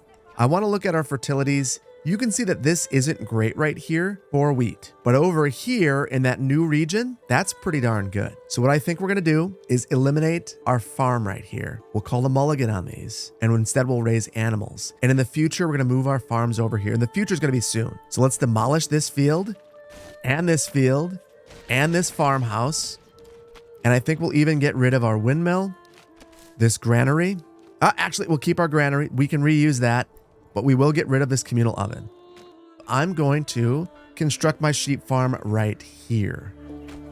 And then I think we're going to take this, and so I don't forget, I want to run a road back here to our new region, and we'll deal with that soon. Now coming back over here, I just want to see where we're at with our dyer's hut, and it looks like it's built. We have 7 employees. So I'm going to assign 1 right here, and they should be able to produce some dye and get that over to our tailor. And over here, it looks like we have our storehouse that got built. I'm going to expand that right away and make our priority very high on that. And there we go. Our large storehouse has been constructed. I'm going to add a couple employees over here. And we want to keep some overhead because we have a lot of other buildings that we're going to be building. But I just saw something. pop up right here that we have a new clothing stall supply that got built over here, which means that we are ready to get to level 3. Our shortage at this point is money and planks, which is going to be a little bit of a battle right now. And I want to see, looking over at our plank production, maybe we'll add another one right here. And while we're over here, we've been working with our forester to reforest the land. Let's move their focus and we'll fill in the forest right about here. And now our livestock trading post has been completed. Now for this, it works a lot like our other trading post. We need to go and set our thresholds for animals that we want. So we can actually import our horses and oxen from the livestock trading post, and they're relatively inexpensive. So I'm going to say that we want to import oxen. We want to have 8 oxen. We'll also want to import horses until we have 4, and that'll fill up all of our warehouse or our stable space. But I also want some sheep. So we're going to import sheep, and I want at least 20. Now we don't have space for 20 sheep right now, so we're going to have to work on that. Now, the reason I said that I think we need another pasture is our sheep farm can only hold 5 animals, and we're trying to import way more than that. So we will construct a pasture. Unfortunately, we've still got this lumber out here, so that's going to get in our way. So I'll do something like this. This will be temporary. We'll get rid of this and redo this and make it look better once all of that lumber has been moved. But for now, at least we've got a ton of space. And once we have development points, we should probably go after the policy that gives us the ability to have sheep reproduce, and then we can start to export them.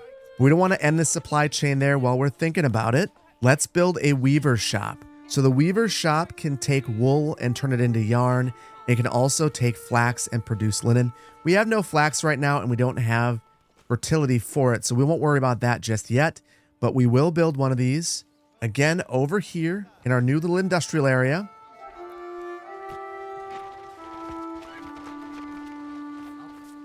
I'm going to assign one family to this. And even though we've got a whole bunch of stuff happening right now, I can't help myself. We have some planks. Is it enough? We're getting close. It's the gold. We're going to wait. If we have 25 gold, we're going to immediately upgrade our brewer into a better brewery. A better brewer, rather. And there we go. We can upgrade. This is our first level 3 building. I am just so pumped to see what this thing looks like.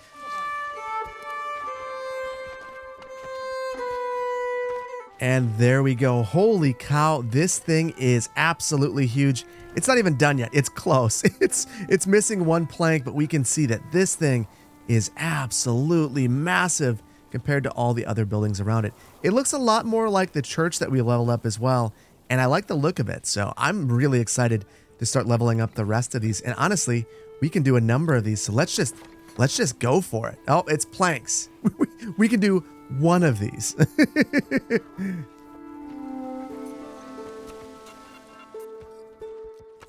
And these things look very similar, and they're both very attractive. I really, really, really like the look of these.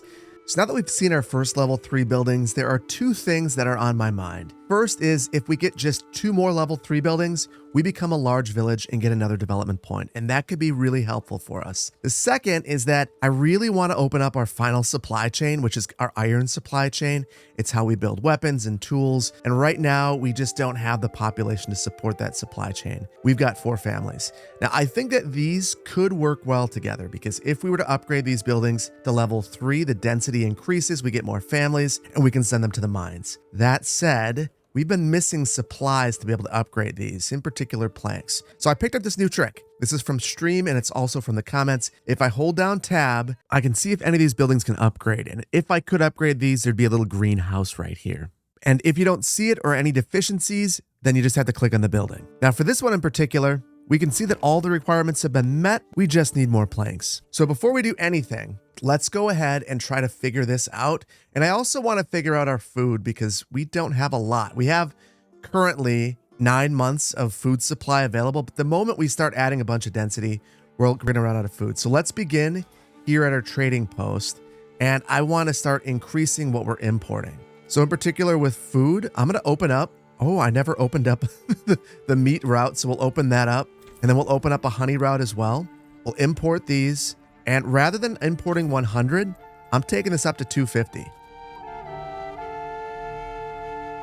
Now, I also want to go over to our construction materials, and we're currently exporting planks. I don't think that makes sense. Let's import so we have at least 100, and then we're going to go and try to fine tune our actual production so that we are producing as many as we can. But I don't want to drop below 100 ever again. Same thing with stone. We have this set to full trade, but we actually don't have the ability to produce more stone. So I'm going to have this set to import. Roof tiles are the only thing I know that we want to export. Now, the one thing, I wish that we could open up a second trade route for these so we could do it twice as fast, but we don't have that ability. And then the last one I want to look at, we've been running out of alcohol on the regular, and that's going to be really important for leveling up to level 3. So I'm going to increase the amount of barley that we're importing. I'll set this to import, and I'm going to set this to 250 as well. It's very cheap, and we need it to produce the malt that we turn into ale at our brewery over here. So we will likely run low on money for a little while, but that's okay. The other thing I was noticing, we hit the tab button over here, and you can see right here, missing beer, not good. I don't have any employees assigned here, and that was an oversight. This is our livestock trading post, and if we don't have employees there, we will actually not get any sheep over here. Then we won't be able to use our we won't be able to produce any yarn at our weaver over here, and we won't be able to dye it and turn it into linen. So that is something to think about. The other thing on my mind is over here at our corpse pit. Yeah, we have an employee. We're going to take them away. Now, let's come back over here to our lumber industry. And what I'm thinking is we'll open up a second saw pit and a second logging camp. Yeah, we don't have very much timber right now. So we'll open up a second of each of those.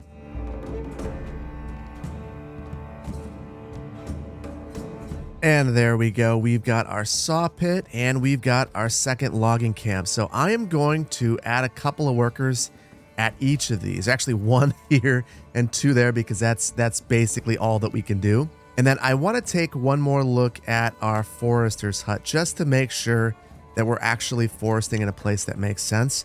I think I'm going to increase the radius. I really want to fill this area in and make it seem like this is all dense forest. And while we're thinking about that, I saw a number of comments talking about our tannery and where this was located and the types of things that would be used to tan the leather. And we probably want to move this away from the city. So apparently it is pretty smelly. So things such as urine and brains were used to tan leather back in the day. So you know what? Goodbye, tannery. We're going to move that way out here. We'll put that, out in the woods. Or what will eventually be out in the woods. Now, while that's building as well, I am going to build this building right here, our mine. And this is the exact same mining pit that we use for our clay. Let's place that right about here. And then we're going to need to figure out how to access this. We have this loop around the church, and truthfully, I don't want all the miners going past the church anyway. So I think we'll just send them out here near our farm. And then I want to provide another reliever as well. So we have that going out here towards the edge of the community. So you won't have them going straight through, and they're certainly not going past the castle. They can walk around, but they're not going straight past it. There's a couple of options though to get to it, which I think is going to be just fine. Now, with all of that in mind, we're also going to need all the support facilities for this. Now, many of them are actually artisans that we're going to actually convert some of these burgage plots into. However, we are going to need to build a bloomery and a smithy. So the bloomery is going to create the iron slabs. The iron slabs will be used for all the weapons and the tools. So I'm going to build this right away. And again, this is going to be a louder industrial building. So I'm going to keep this closer to our mine. And then for our smithy, I think we'll bring them closer to town. The idea being that we're going to have other uses that are similar. So I think it's not a big deal. I believe our other blacksmith, yeah, it's right here. Now looking at our blacksmith, we actually likely need at least 3 of these. So you could produce tools at a blacksmith's workshop, but again, we have our smithy for that, so we don't necessarily need another blacksmith, but we are going to need at least 3 for our different weapons. So we've got one right here for sidearms. We're going to add 2 more, one for spears and one for pole arms as well, but we need more families for that. All right, and I just wanted to make sure we get our employee back at the tannery because we removed that one. The other thing I'm thinking about, this is something that was again mentioned on stream, is that maybe for our granaries, we want to have these closer to town. So that one's fairly far away relative to everything else. So I think I will build a granary downtown as one of our final projects before I let this run for a while, because I do think that we need to kind of reach that equilibrium again. You can see our regional wealth is kind of in the dumps right now. So let's go ahead and build a granary down here. And I'm going to keep this fairly close to our other storage, keep things nice and easy to figure out where they are. And I'm going to make that a high priority. The other thing I'm thinking about is we were trying to build more homes over here. Now we finally can. So I will build these ones. So kind of round out what we were trying to do before. And I've increased the priority of all of these. And if you recall, the reason why I didn't build these before is they were facing towards the King's Road, and I don't want anything fronting that road if at all possible. Now they're fronting towards the woods, and that just seems to make a lot more sense to me. And there we go. I had this get upgraded right away so that we could replace our other granary basically in its entirety. So I'm going to completely decommission this one. And then I'll take those 2 employees and I'll assign them over here. And the whole reason that we've done this is the distance between the market and the granary is much shorter at this point, which I think will really help us out, keeping this full of food.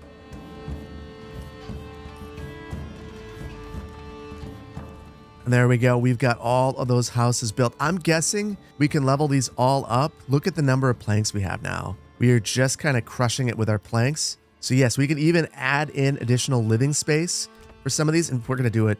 Any that let us, let's just start adding as many families as we can. We'll upgrade as we can as well. And then I want to go over here and see the exact same thing. Oh, and look at this. We can't do it again. Now it's wealth. And that's because of how much we're importing. So what that means to me is we've got to just let this simulate for a little while so we can reach some equilibrium with our trade routes. So we're going to do that for just a couple of minutes, and hopefully we'll have money soon.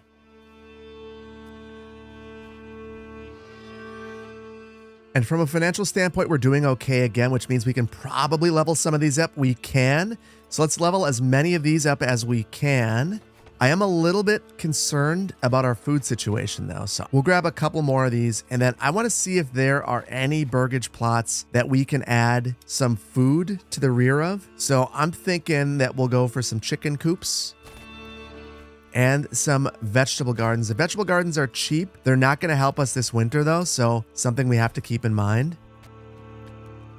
And I'm stopping there because I do want to convert some of these to be some of those blacksmiths that we talked about, but we just don't have the overhead in terms of our family count yet. We've also got our mine over here that is under construction and we'll need employees, and our smithy. So we're going to let this run for just a couple more minutes. And even though we've got some money, I want even more, and I really want a ton of families to move in as well.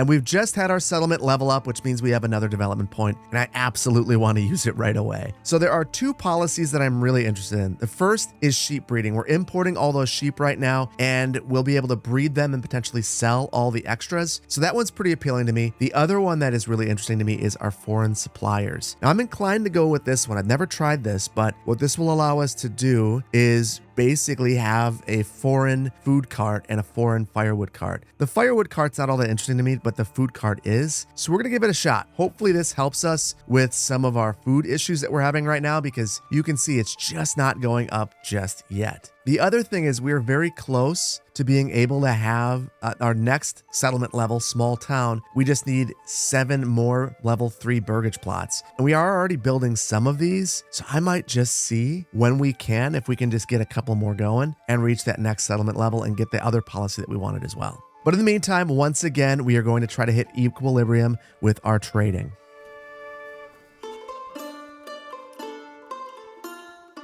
And a couple of months have gone by, and our food supplies are slowly dwindling as people are moving in. And this gives me another thought. What if we go ahead and enact a policy? So we have 2 policies available. We have hunting grounds, wild animals on rich deposits breed twice as fast. We don't have a rich deposit. We just have a normal deposit. So that one's not going to help us. This second policy is strict fasting. So every citizen will miss their 5th meal. It'll reduce approval, but we already have good approval. As long as we're above 50%, I think we're fine. We'll keep growing. So I'm going to give this one a go. If we don't like it, we can always deselect it. But for now, we're going to go for it. And the other policies are works in progress. These are the 2 that we have. So we'll roll with them. The other thing I'm a little bit curious about is there's one type of livestock that I've never actually pursued just yet. And it's partially because it doesn't have a picture yet. So if we take a look, we have these lambs right here. And I'm not sure what the lambs are good for. So I think we are going to start a trade route for lambs. They're very inexpensive. I'm wondering if this is actually food. So let's import 20 lambs. That'll cost us 200 gold. And I'm not sure if we need a special pasture just for these, but I'll open one up. And hopefully we start to see this fill in with lambs.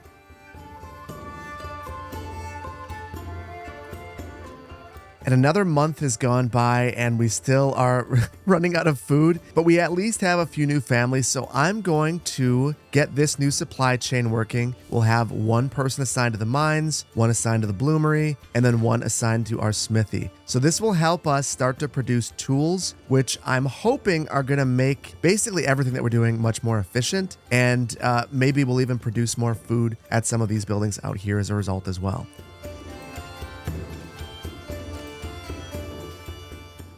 And oh my goodness, another month has gone by and I'm getting really nervous now. We are under 100 food. We've got 3 months of total supplies remaining. And all I can think about right now is that if we had more trade happening, we'd be in an okay spot. So that makes me think maybe we just need to build another trading post. I hadn't really considered that, but if we were to do that, in theory, we would have twice as many traders. And the ones in particular that I'm really concerned about are the ones importing food and exporting all of our clay roof tiles. So let's go ahead. We're going to experiment a bit. We'll add another trading post, and I think we're going to put that out here. This will be right next to all of our supplies, so hopefully that's very efficient for us. And I put that right on the King's Road. Did we put this one on the King's Road? It's not. It's off. So basically, we're treating this like an arterial, and I made a mistake here, so let's demolish that.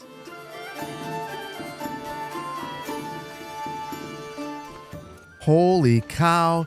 As soon as this was constructed, a whole bunch of trading occurred over here. Now that's strange to me because we don't have any employees. I'm going to assign one, and then let's just see. Can we have a whole bunch of employees here. I'm going to take 2 away, maybe just 1. I do want this to be fully staffed, so I'm going to see where I can steal employees from. I think the easiest way to figure this out is to hold down tab, and then you can see where you do and do not have employees. And you can see over here at our clay furnace, we've got 3. I'm guessing we've got, a ton of roof tiles already. I'll take 1 away from there. How much clay do we have? We actually don't have very much clay. We've gone through all of it. So I'll take 2 of these away from here. And we'll want to add 1 to both the pit mine and the clay furnace at some point, but that point is not now. Now, the other thing I want to do is assign animals directly to our trading post. So if we had them available, I'm going to do it. And if we don't, which we don't, we only have 2 horse, I want to get 2 more. Now, we could obviously purchase it right here. I think the better way to do it, though, is at our livestock trading post. And that's because we can just have this set up to import them. And look at that. We actually already have our surplus set to 4. We just don't have the money to purchase them. So that's unfortunate. They'll come eventually. And then once we have them, we'll assign them over here. Now, I want to take a look at our routes here. And, ooh, this is interesting. So our routes are still established here. So that makes me both happy and a little bit nervous. So I'm happy because we don't have to buy these again. So we have all of our food routes still purchased. But also a little bit nervous because I don't know that we can actually double our number of routes by building another trading post. We just have more supplies at a trading post. So we'll have to keep an eye on these because I'm not sure that this is going to do what I was actually hoping it would do. The only thing I know it'll do is open up additional stalls here at our marketplace. Eventually, I'm guessing. I said I know, but I'm guessing in reality. I'm also going to take one of these livestock away from here temporarily. We'll assign that over here so that at least each one of our trading posts has 1 horse permanently assigned to it. And now, once again, the waiting game continues.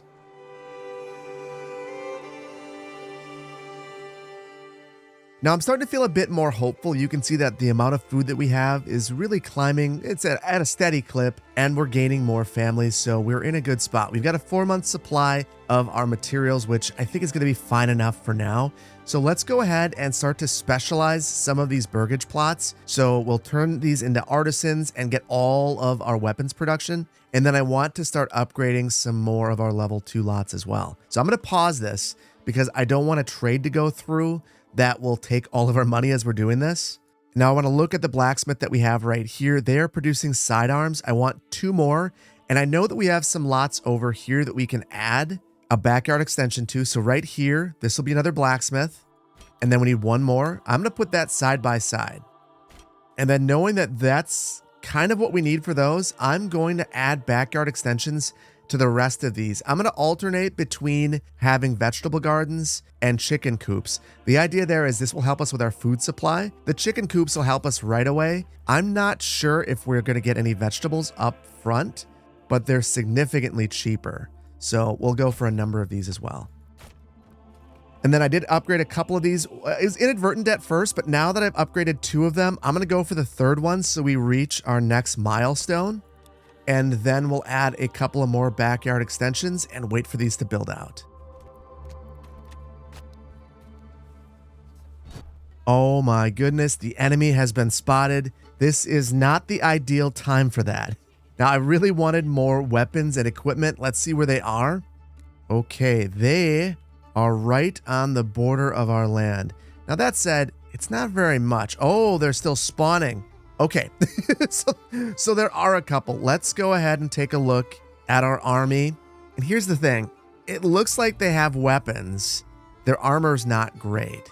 So I'm going to try to be more strategic about this time. I had a stream where we talked a lot about how to go about attack rate. Oh my goodness, a whole bunch of them. So let's pause this for a moment. The first thing I want to do is recruit more retinue. So if we go into here and we go into retinue customization, we can recruit more soldiers. So they cost 50 gold each, but we've got 2,500.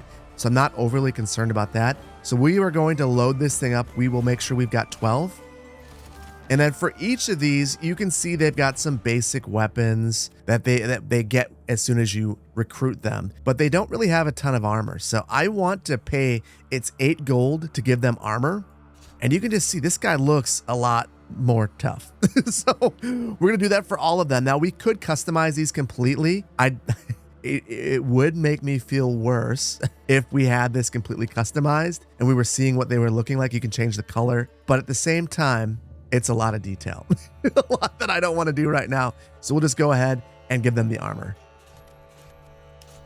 Okay, so now we've gone through all of these and given them all more armor, and they look a ton tougher and like they'll hold up a bit more. Now, looking at the rest of our army, we've got a decent number of troops here. None of these are over the number. So if I saw 36 out of 36 Archer Militia, I believe that means I could recruit another one, but that's not where we're at. So I'm just going to take all of these right now and come back to our town, and I'll get them to line up, be right here, just so we know where we are, and then we will establish a formation. So we'll rally here for now, and then I think I want to recruit some mercenaries, and we'll get our Frenchmen, and then we've obviously got to get our men in tights. If you can get Robin Hood, you will get Robin Hood. And you know what? Let's just round the whole thing out. We're going to have this. We're going to really go hard this time around and try to be strategic and try to scare the pants off of these raiders. Now, I want to see where these are all at. And if I double click, I think it takes me to where they will spawn in. Now, they're going to spawn in over here, which isn't necessarily the worst thing because we could probably swing them around right here. My bigger concern is that the raiders are going to notice right away and go after all of our archers. So here they are. They're all spawning over here. I'm wondering, though, if that's just one of our mercenary groups that's spawning over there, or if it's all of them. It seems like some of them are over here, which is the absolute opposite side of the map. So let's get these guys all to move over here. And then these ones will get them over here as well. Now, we've got to be careful because they're going to walk right into them. So we'll send them here. And then I want to make sure none of these troops are running. Too fatigued to run. So they were running. And now I'm going to speed things up so we can start getting people into the correct positions. Now, obviously, these guys aren't going to get there fast enough unless I have them run, so I will have them run. And then for the rest of these, I'm going to get them into an appropriate posture. So what we'll do is I will take the archers, and I think I can line them up right here. And if I right mouse click, you can see the way that they're lining up, and I can get them in a line like this. And then I'm going to take my militia, my spearmen, and I'll put them out front. And then the footmen, I'll put them in front of that. And our retinue is just fatigued. I'm going to put them in the very front. I think they're going to get there very last. Now, for these other mercenaries, These are our first two that are coming from over here.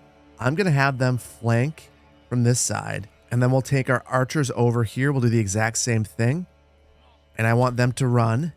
And then we'll take these infantry and we'll put them right here as well, right up front. But we'll have them face the correct direction. And they will run as well. Okay. I feel like this is a much more organized strategy than we've had in the past, but I'm not sure that we're going to get there in time. I'm going to speed this up just until the battle begins, and we'll see what happens.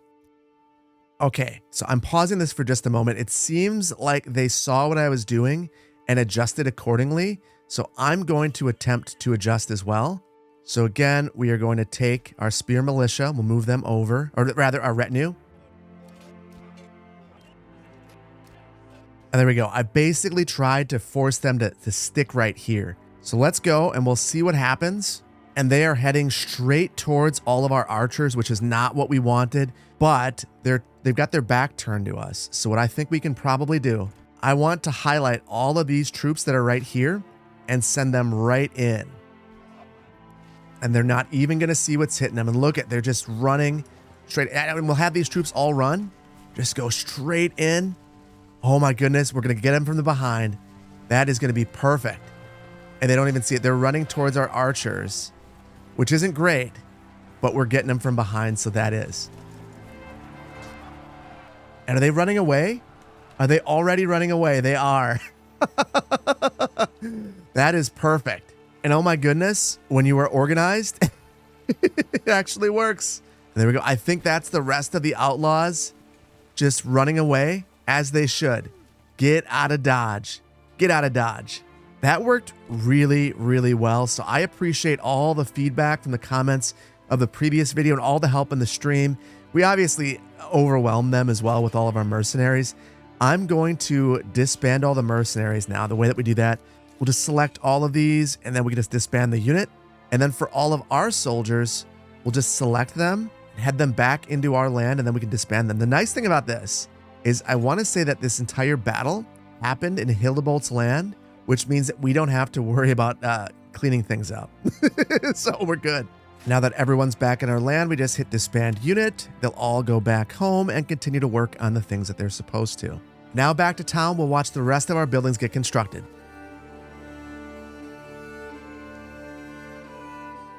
And there we go. Our final 3 level 3 buildings have built out, and now we have another development point. I'm curious, to get to our next development point, it's 15 Burgage plots, which honestly isn't too bad. Now, we are going to get that sheep breeding policy that I mentioned before. I think that this one's going to be really key for us. And now that we set that policy, we should start to see our livestock reproduce. So right now we have 8 in total and none over here. And we have 48 stalls here, 5 here, 53 in total. So reasonably, after we get above 20, we should just start to see this thing fill out. I think I'm going to let that happen.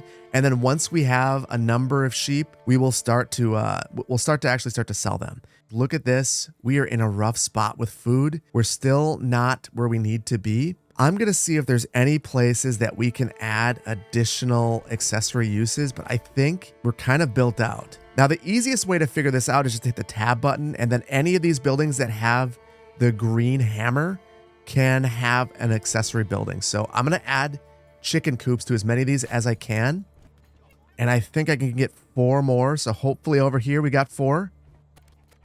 And if I could find one more, let's see. I think that's actually all of them. So we have an accessory building on each and every one of these. The only thing that we have is the ability to upgrade this to level 2, which we will obviously take. Now we've got an additional 4 families. And what I'm thinking is I want to see how many tools and things of that nature that we are producing. We've got a lot. So I'm going to try to trade some of this away. And I think we'll set this to be full trade. And now I'm going to say that our minimum is 50. And then for any of the rest of these where we are producing things now, like you can see that we are clearly producing shoes, I'm going to set these to full trade and say 50 minimum for all of these. Heading over into our military equipment, I think that we're actually in a good spot with some of this stuff as well. So let's set some of these to be full trade, and I'll say 100 for all of our military equipment, at least for now. And then finally, I think we might purchase one more trade route here with our flour. So we've got a lot of flour in storage. We don't have a bakery. Let's do it. We're going to establish a flour trade route. We're going to import this. We'll set this to be 250, like we did with some of our other stuff. And I want to build a bakery. We'll take some of these employees that we have, we'll assign them to the bakery and bake bread. And hopefully that resolves some of the issues that we have here. So there we go. We'll place this right here. We're going to speed this along. Okay, and now with our communal oven done, I'm going to assign 3 families here, and they'll start baking some bread. And hopefully we reverse our fortunes because, oh my goodness, this has been very, very, very nerve-wracking.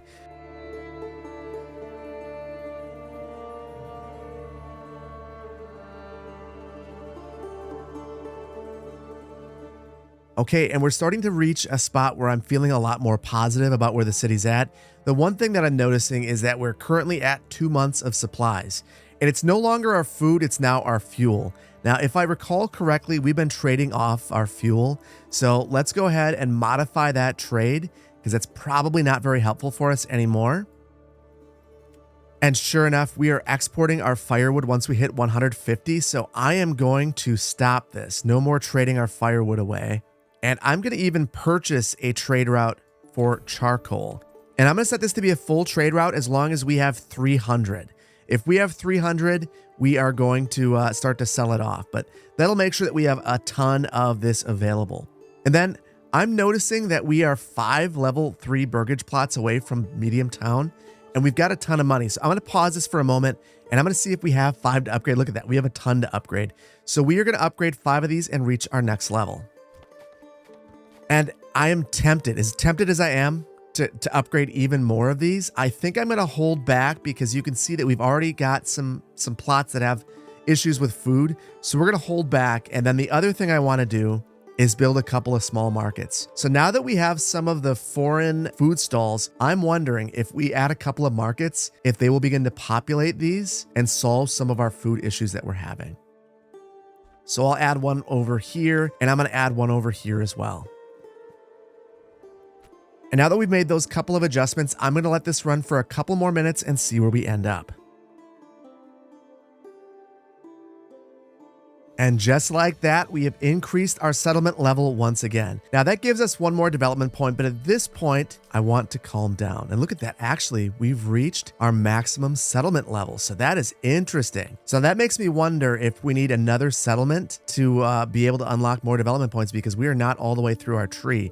Now, before we head out, there's a couple more things that I want to do. We are seeing some continual issues with our generic storage being full, and we're starting to run out of fuel. So that makes me think maybe we should go over here to our large storehouse and just add a couple more employees. We'll get some stalls right here and hopefully speed things up. And then over for our fuel, what I'm thinking is we've got to find our bottleneck. And if we take a look, we've actually got a lot of firewood. Our problem is charcoal.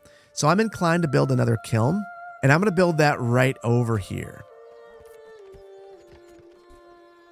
Okay, we've got that going. I'm going to assign 2 employees here, so it's not the full suite of employees that this would want, but that should really help us out and hopefully get us out of this place where we've got food but not enough fuel.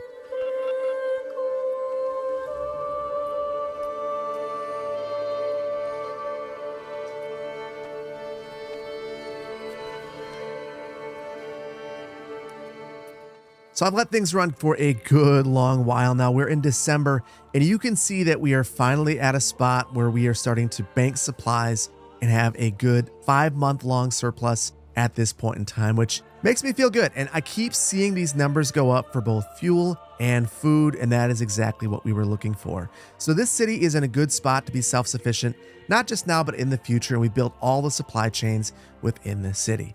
So let's switch gears and start to think about building our second city. Just as a quick refresher, we currently have these 4 regions. Waldbrand is right in the center. We also have this region right here, which is in between 2 of Hildenbolt's lands and these other 2 off to the side. Now, one of the things that's going to be the most important to figure out is which region has the specific fertilities that we're interested in. So to figure that out, if we go under construction, we can turn on our Emirate overlay, which shows us our wheat fertility. And you can see why we're leaving this region. It is not so good.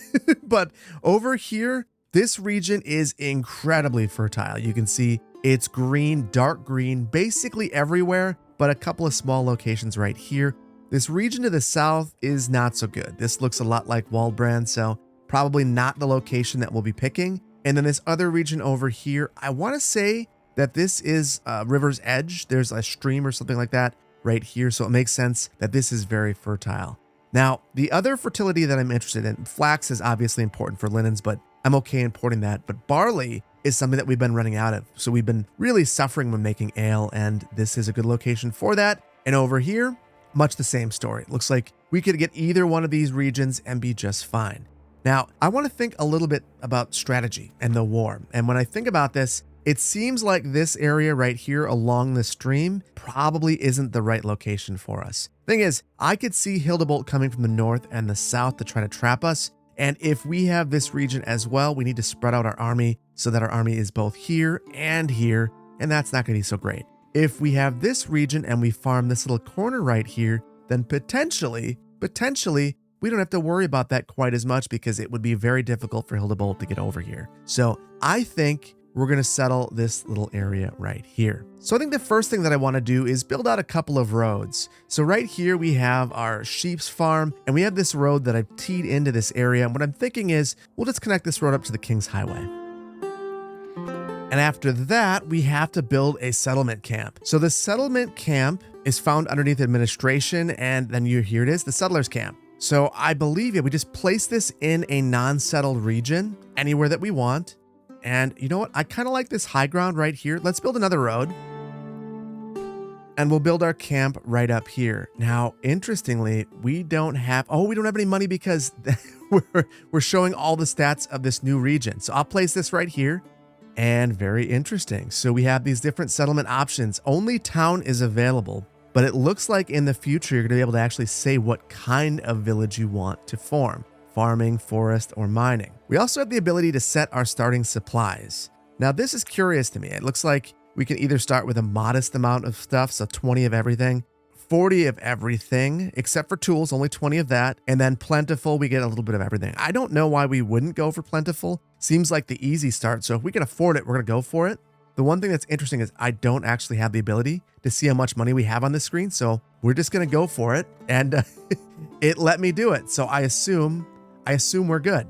Now with this, that gives us some tents, 1 ox, some basic food, and some supplies. We are going to need to basically pretend that this is a brand new community. And the very first thing I want to build because of that is going to be a logging camp. So for our logging camp, I know that we've got plentiful wood over here, and we're going to farm as close to the community as we can. So I'm actually inclined to place that right over here. We're kind of at the top of a hill. And we've got this road. I think I might link these up, and then we'll link our logging camp to that road. And then we'll need the other things that are associated with the logging camp, such as the woodcutter's lodge if we want to have our own fuel. And then we'll need to build some logistics buildings as well. So if this is kind of the heart of our little farming community, I'm going to build our storehouse down here, and I'll also build a granary over here as well. And look at us disrespecting the topography, going straight downhill. Perfect. And then from here, I think I'm going to send one more road down. And look at that. We've got a mine deposit. I'm going to go around that. And we'll try to meet up with this road that we already have over here. And there we go. We have our basic buildings in our community. So now I want to make sure that we have some folks assigned to our logging camp over here. So I'll assign one family for now. And then I want to start working on a special trading project. So I want to be able to send things from this region over to Waldbrand. So underneath logistics, we have our pack stations. And I want to build a pack station both here and in Waldbrand. So we're going to place this right near our little facilities right here. And the reason why this is probably a good location for this is we're going to be taking our supplies and putting them right into our storage facilities. And then we're going to place another one of these over in Waldbrand. And for Waldbrand, I think we're going to keep this, we'll keep this right about here. It seems like a logical location, mostly because we have a bunch of animals over here. Maybe that's not the greatest rationale, but we're going to do it anyway. And then knowing that we have this facility here, I'm going to cut a road like that. So we cut a little bit of time off that trip. Now, the pack station requires mules, and I haven't used these before, so this is going to be kind of a learning experience, but from my understanding, the mules will transport up to 20 goods per trip. So we want to have enough mules to populate this stand. Now, I believe that these each can hold 2 mules. So we're going to get 2 here, and then eventually we'll need to get 2 more in our other region. So let's go over to our livestock trading post, and I'm going to say we want to import 2 mules. And as soon as we have them, we will assign them over to this facility. And just like that, it is complete. So let's see. We need to assign someone to work the stable, so we'll do that. And here's the way that this works. We need to select our barter partner, and Imanruth is the other region that we have, so we will say that that is our barter partner. And then I want to send something over there, and I can only pick one thing at a time. So we are likely going to need multiple of these. But starting out, I think we just need to figure out the things that are going to be the most important to get over there.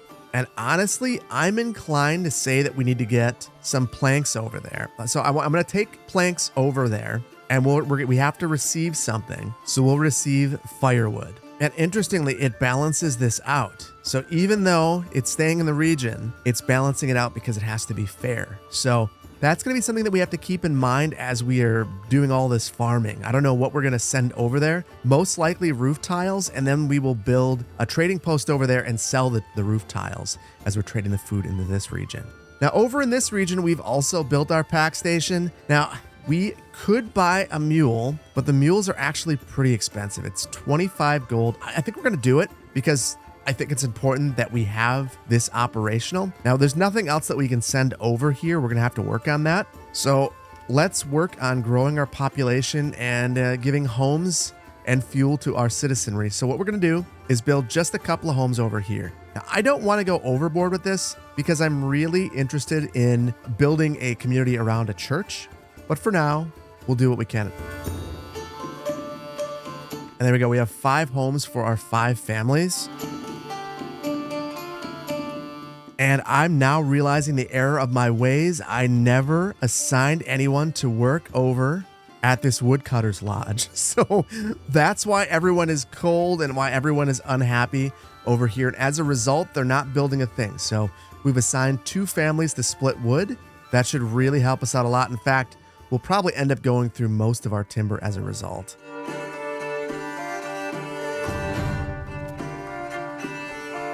Okay, and all of our homes are now done, and we've reached the next settlement level. The problem is we have no food, so this is a problem for us. What I'm thinking is let's slow things down. We're going to calm down for a second, and we do have a little bit of money. We are going to have a couple of chicken coops, so this will get us growing, or not growing, but producing some food here, and that's all that we can have. We didn't build a big enough lot for this one, apparently. Right here, though, it's wider, so this one's okay. We are going to have a vegetable garden here, and hopefully at this one, nothing here as well. Now, what I think we're going to do, I wanted 20 planks so that we could build a church. That's just not in the cards just yet. So what we're going to do instead is switch our trade from receiving planks to receiving some sort of food that we have over here. We got a ton of bread, so we'll send bread back that way. And then I want to make sure that we have permanent livestock here. I'm a little bit concerned. I don't know where this is coming from, if we've actually got any. Let's take a look at our livestock trading post to see if we have any mules. And interestingly, it looks like we have 4 right now, and I tried to bring in 2. So I'm going to set this to 4 so that we don't inadvertently get rid of those mules. We shouldn't because we're just importing, but weird because we already have them. I'm not sure why they're not being assigned directly to this. So just to satiate my own curiousness, sometimes one of the bugs I've found is if you pause this and then re-enable it, it'll work. And that didn't seem to do the trick, so I'm just going to order a mule. We'll see if that does the trick for us. And immediately, we got a mule assigned here, so I guess that must have done the trick. Now, I just really hope that we actually get some food over here soon. We have 2 eggs. That's it. We're not in a good place over here. So hunger's a significant concern. All that said, we are going to plan as though we aren't dealing with a major hunger problem, and we'll build a few more homes. So I placed 2 more lots right next to our existing lots, and I made sure that these were large enough to have an accessory use. So hopefully we'll be able to fill these up and add an accessory use really, really soon. And that was fairly quick getting those 2 built. Now, I am curious. Obviously, no one is going to live here right now.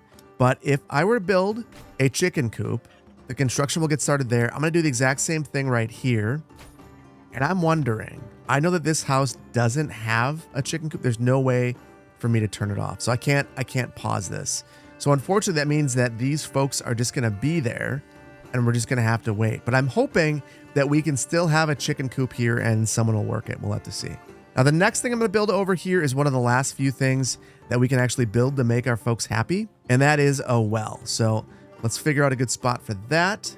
Not all that many, truthfully, near our settlement. So I'm going to place that right about here, right in the corner. And easy enough, we now have water here, which is good because people are very unhappy. We do have a bit of food though now, so that puts us in a better place. The big concern now is going to be our planks. So for the church, we have to have 20 planks. We currently have 8. So I'm going to try to play a game a little bit and switch this back and forth and try to go back and forth between basically not having food over there and getting planks. So we'll switch this from bread back over to planks. And now I'm going to head over here and just keep an eye on our plank, the numbers. And as soon as we have it, I'll switch it back over to food. And I believe there is our mule, hopefully bringing over all of our planks. Indeed it did. So I'm going to slow this down because the last thing we want is to continue that. And we'll once again switch this back over to some sort of food that we have. We're actually getting a decent amount of food over here. And I'm going to switch this over to bread. It seems like we have quite the surplus. So now with that, we have the opportunity to start building our church, and we're going to take that right away. And that's because the wooden church is going to bring our citizens lots of happiness. So I'm thinking that we will plan this little community right about here, and I'll put this right in the middle of this field.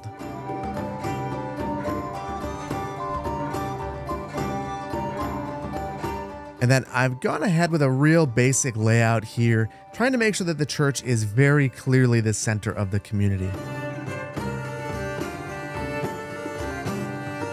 And there we are with our church. Now this should start boosting up the happiness of all the citizens here, which is really going to be helpful because we're in a pretty bad spot still. So I am thinking that we are going to start moving our homes over here. Now we'll keep these ones because we paid a lot for them. They have chicken coops and whatnot, but I don't want to build any more over there. So I'm going to build a couple more, and I'm going to front these towards the church. And we're going to make all these large enough that they can have an accessory use. The other thing, I think I've added this couplet right here. We're going to put the market in between the couplet, but I think I want to have another road going off from the side here to divide this up and give additional paths for walking.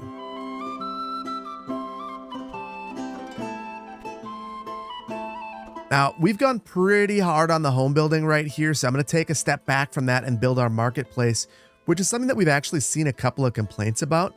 And I'm going to place that, like I mentioned, right in front of the church. I think it would make a really interesting marketplace. The one thing I'm a little disappointed in is it looks like we're only going to get 13 stalls. Now, I didn't check into this before I built the couplet, so I turned off road snapping, and it seems like it's giving me more, which seems bizarre, but we're going to go with it.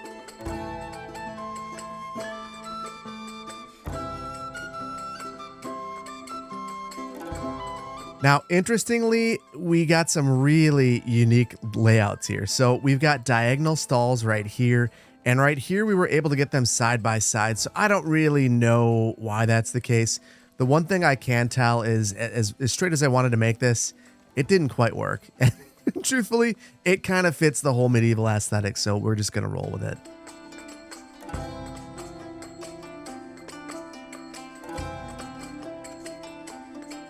And just like that, we have built the coolest looking ghost town in all of Manor Lords. I don't think that we have a soul living over here right now, but things should start improving because we are above 50% happiness. So that is the church, that is the market. We have good food variety because we're importing all of the bread from the other region, and we have eggs, and I believe, we have vegetables here as well. So this should make people very, very happy, and hopefully soon enough, we'll start to see our population over here growing. Now, the primary reason why I wanted to build all of this is we are going to need a significant population to work our farm. So we are going to build this entire area out eventually. But for now, I'm going to try to take some of these resources that we otherwise wouldn't be able to do much with. So let's go ahead and build a temporary stonecutter camp, for instance. And let's collect all this stone, get it out of our way. And thankfully, we do have one more family now. So we can assign them right here. And let's see, how much stone is even here? 140. Shouldn't take them long at all. You can see they just started and are just depleting it quickly. So that's the nice thing about these stonecutter camps is you can set them up, get your resource, and then demolish them right away. And just like that, we've got another family moving in, and we've also got a bunch of outlaws coming in. So we are going to take care of that in just a moment. But I want to build something quickly. We are going to build another pack station, and I'm going to build another one over here as well. And the main reason I want to do this is I want to have some clothing heading over to this camp because that'll help us level up all these buildings to level 2. Now, yeah, we've got some things happening over here, so we're definitely going to have to engage our militia. And thankfully, it's pretty large at this point in time. Now, I think that we have the ability to kind of form whatever we'd like. I'm going to get rid of this pole arm militia. Whoops, got rid of 2. And I want to have another archer. I think we have the supply. So let's go with, I wonder if we can do 2 archers. We have tons and tons of warbows. So we clearly, we don't have the people for it. That's going to be our limitation. We'll roll with it though. And then we'll take all of these folks and rally them right on our border. And here is our gigantic army. So let's go ahead and get them in a formation. So I'm going to start out by taking our melee units and we'll put them into position first.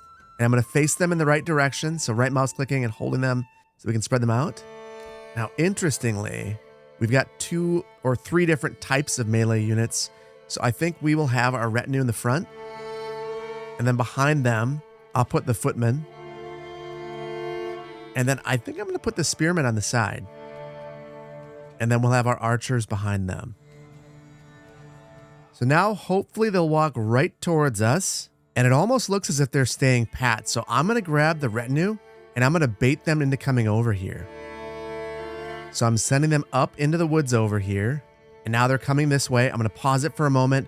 We're going to have them run straight back here.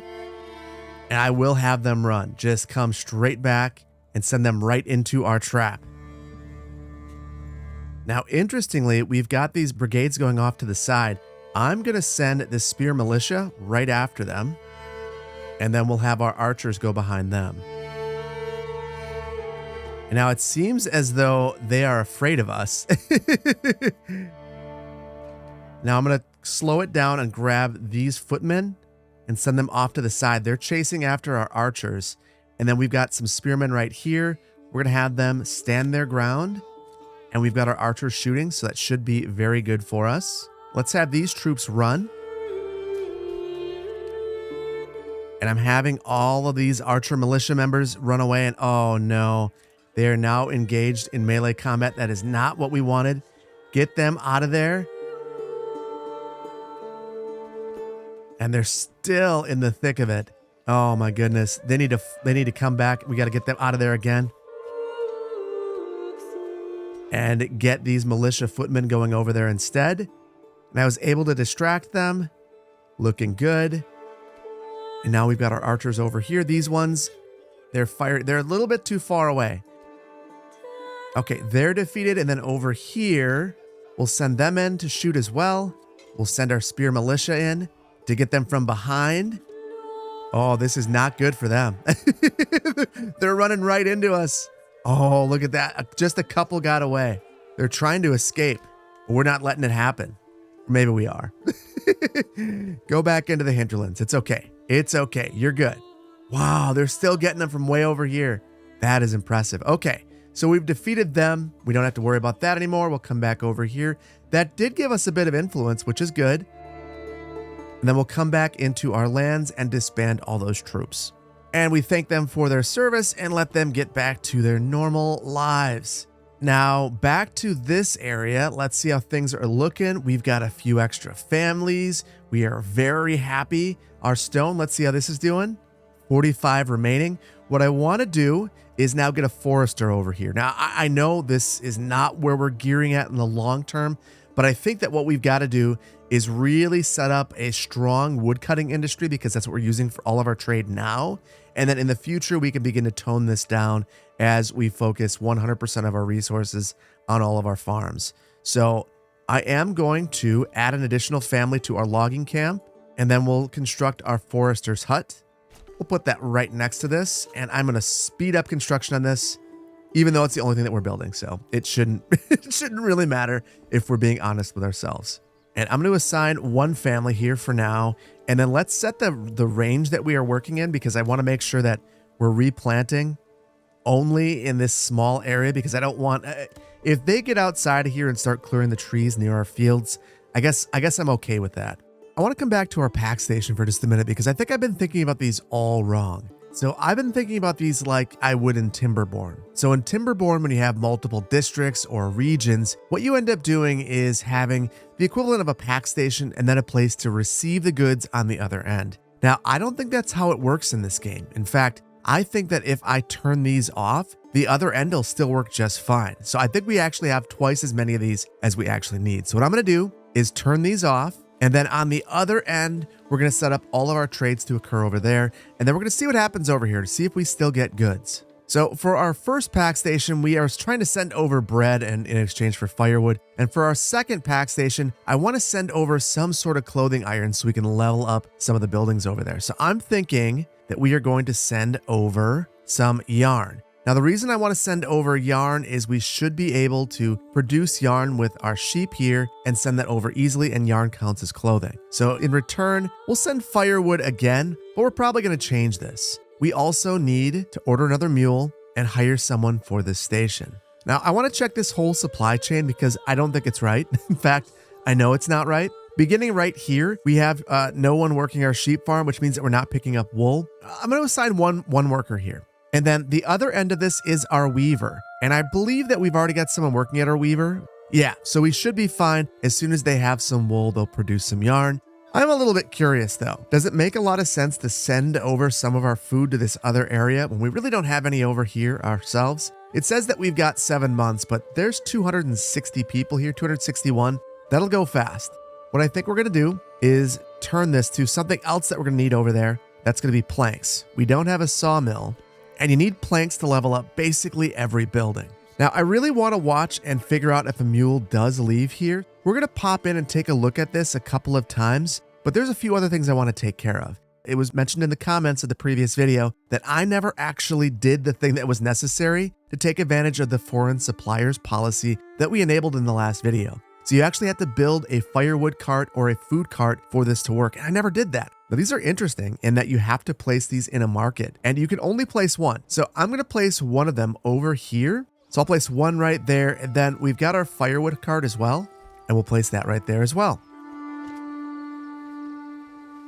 And ultimately, this is what gets built. You get these two trailer looking things and they just kind of spawn stuff. But if we click on it, you can see that it's actually importing things from the outside world. In fact, if we speed it up, I assume that we're going to see these numbers go up.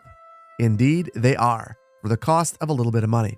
Now, one thing I keep noticing over here is I keep seeing that the generic storage is full. And I think that we've got to take care of this. I'm concerned that if we don't take care of this, our trade's going to stop. So let's take care of this. And I think I have the perfect spot. We never got rid of our stone cutter over here. So why don't we eliminate this? And that'll give us an extra worker. And that's going to be great because I want to place them at the new storage that we're going to build over here.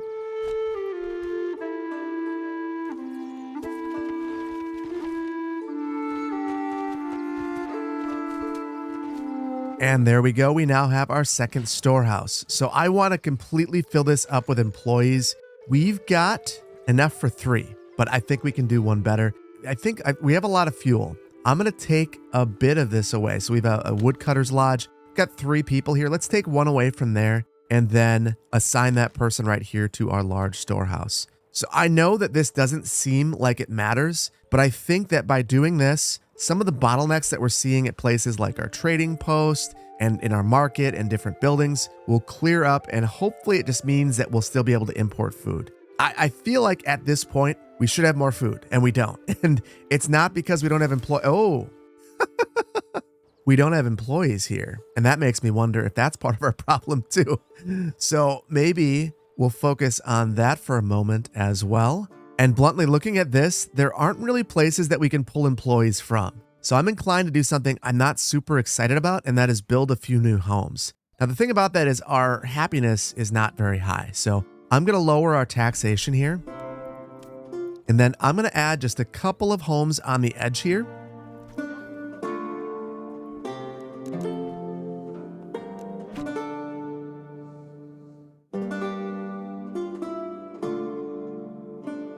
Honestly, this does feel really good to me. It feels like a nice conclusion to this community. Now, interestingly, we've seen our approval just jump up recently, as have we seen our number of food items jump up. So I assume this is because of our storage. It might not make any sense, but I think that if you have storage that's full, it can confuse the AI in basically any game like this, where it's an agent-based game where people are going back and forth because they end up not having a place to go. So it can back up the whole system. So we're gonna have to keep a close eye on that.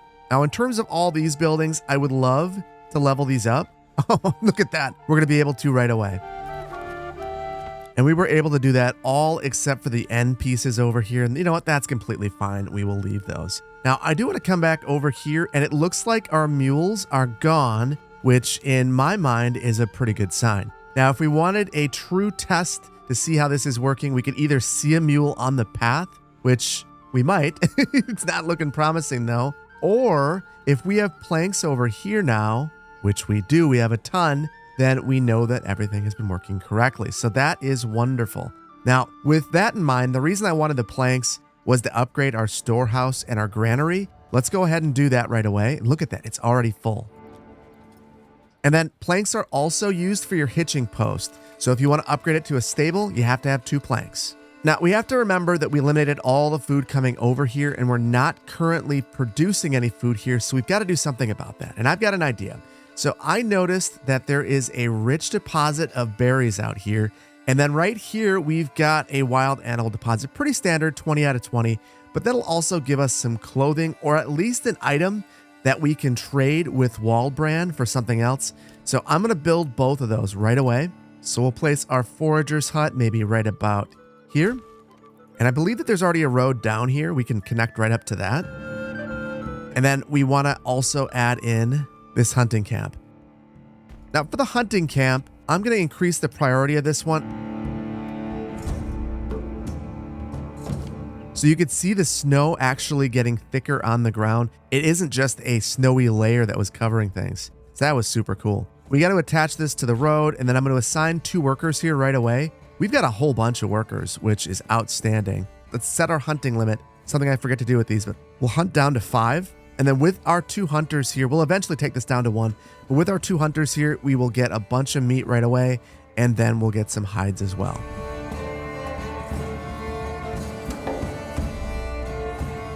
And oh my goodness, the length of time it took to build these 2 buildings is the best reminder that we need to have some money so that we can buy another ox.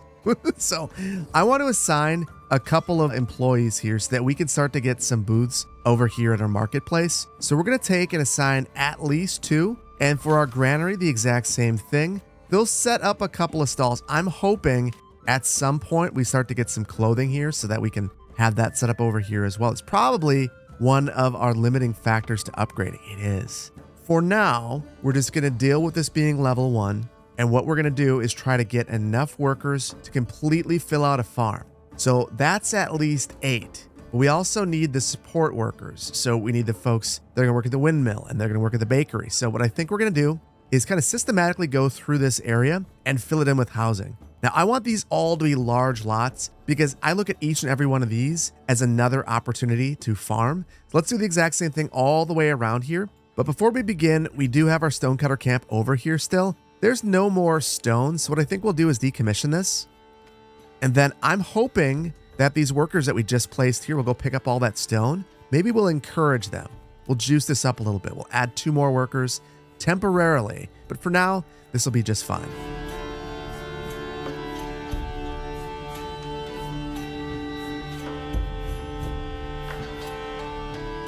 And we don't have even half of our homes done yet, but it is March and I want to get some foragers out there because that is our source of food. I'm going to throw 4 people at this and we are going to eliminate a couple of people from our large storehouse. Now, we do have some hides and I have half a mind to build a tannery. It seems so extra, but I think we're going to do it. So I'm going to take this tannery and we're going to place it way out in the middle of nowhere, very close to this. And then I'm going to take one of these workers and assign them to the tannery as soon as it's done. This will be our very highest priority. And it took a while, but this thing is finally done. So let's get an employee assigned here because this is a really important building. Basically, as soon as this building starts processing some of the hides, of which I believe we have 30 right now, once these are processed into leather, we should start to be able to level up some of our buildings to level 2 buildings and collect some tax revenue, which is going to be huge for us. And something big just happened. We had an enemy unit get spotted. Let's see where they are. They're coming in right here, which is, oh my goodness, it is in our land. Thankfully, it is nowhere near our new settlement or we would be in a lot of trouble. So let's go ahead and call up our units and we are going to rally them right over here. And my goodness, would you look at the amount of food over here in Waldbrand? This is absolutely crazy. I can't believe that. All right, I'm going to send a road through the woods. Basically, this gives us the ability to travel quickly. We know where this road is. The enemy does not. The other thing, I wonder if we could respect the topography and use it to our advantage. What if we have a road that goes along here and allows our archers to stand at the road and shoot down? And then we'll send another road down for our folks. We'll cross the stream. Now, interestingly, we don't get a bridge. We just get a road down into the stream. Now back to our units, I'm going to grab our 2 archers and line them up here. And then I'm going to get the spearmen and we're going to line them up right about here. And then our footmen and our retinue will be the 2 units that we use to kind of lure them in. In fact, let's grab our retinue and I'm going to hide them off to the side. And for our footmen, we'll send them right here and try to get the enemy to notice them. And then once they do, we'll have them fall back into the range of the archer militia. And they've clearly seen us at this point. So I'm going to fall back. We'll face them right here. And we're going to have our retinue hidden in the forest right behind. And hopefully we can grab them from behind. They won't even know. Oh, and they're getting cute. They're getting cute. They're going in the forest. So we'll fall back. And they're coming right for me. That's pretty wild. I am going to send them back again. We'll run back and send more guys right over to help. And then for these guys, I'm going to flank them in the back. And then we'll take our spear militia, exact same thing, right around the back. Now, our archers are a long ways away. I'm going to have them fall forward. And the 2 of them should be able to hit each side of the battle. And now they're playing on our terms. Now the retinue, we're going to have them push forward as well. And one thing I'm really curious about, could I come down to ground level and walk around? I can. We already know what we're doing, so you know what? We'll just see how this goes. There's a lot of guys standing around. It's kind of a mess. Honestly, oh my goodness, they all ran away, I think. So I was down here, there they go, they run. Good riddance and goodbye. That's cool that we can go down into that view in the middle of a battle. I like that. Now, interestingly, we've still got a couple of folks over here. So let's scare the pants off them. Can you imagine? There's 15 of you. You're already outnumbered over here. And then you got another 72 that start coming up from this side. Yeah, hard pass. Now back over here at Immenruth, I just want to see if we can upgrade anything at this point. Oh my goodness.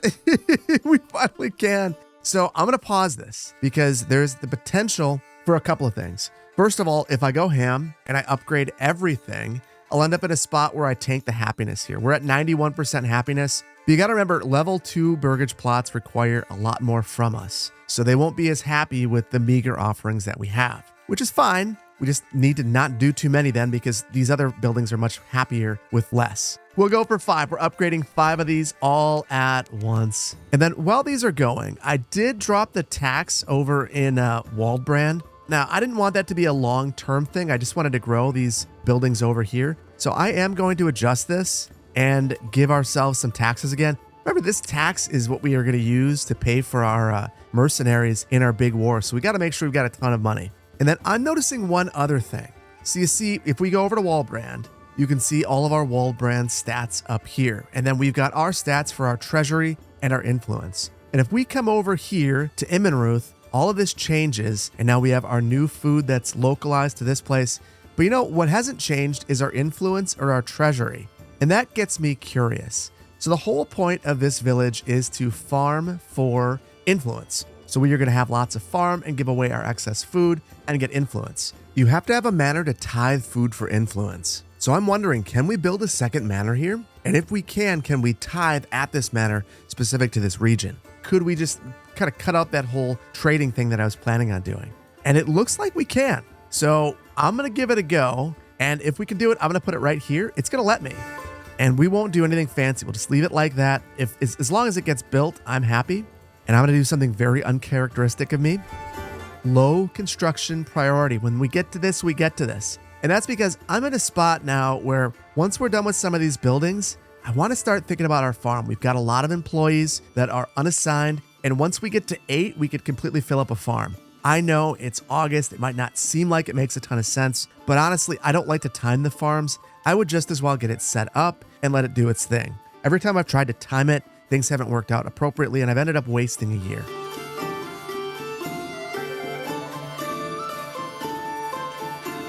And just like that, our settlement level has increased, and we have another development point that we could spend.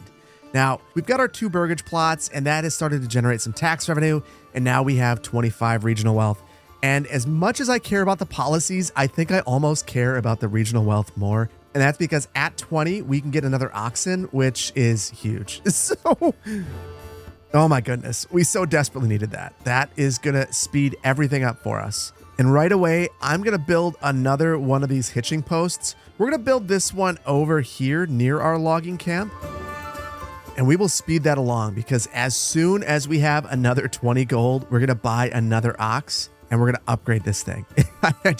We need more oxes over here because the more oxen that we have, the faster that we are going to be able to build things. But let's take a look at our development tree and see if any of these are interesting.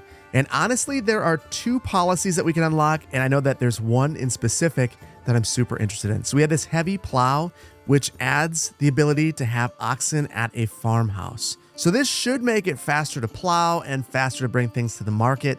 So we're going to go for this. We're buying lots of oxen. And then I'm going to be upfront with you and say that I'm not 100% sure what I want to do with this second development point yet. So we'll bank this and we'll use it later on when we have a really definitive idea of what we want to do with it. Let's switch gears and finally start to build our farms. So let's look at our fertility here because there are 2 things that I'm interested in. So I want to have emmer fertility. So we want to have wheat. We want to have a lot of it. And then we also want to have either flax or barley. So for emmer fertility, it's basically everything on the left-hand side of the road. And for flax, it's the same. Barley, it's the right-hand side of the road. So I'm inclined to have barley over here and wheat over here. And we'll go twice as heavy on our wheat. We'll make 3 fields of each. And I'll explain why we're going to do that in just a moment. But first, let's build our farmhouse. And I'm going to put that right in the center of the action. And then for our fields, I've read a lot of conflicting feelings about fields and the size that they should be. And a lot of people are saying you should probably keep these to 1 Morgan or less. I'm not sure about that. I think that if we have our oxen policy, maybe we can double that. But the only way to find out is to try, so you better believe we're going to give it a shot. So we'll go 2 Morgan for our first field. For our second field, we'll do the exact same thing.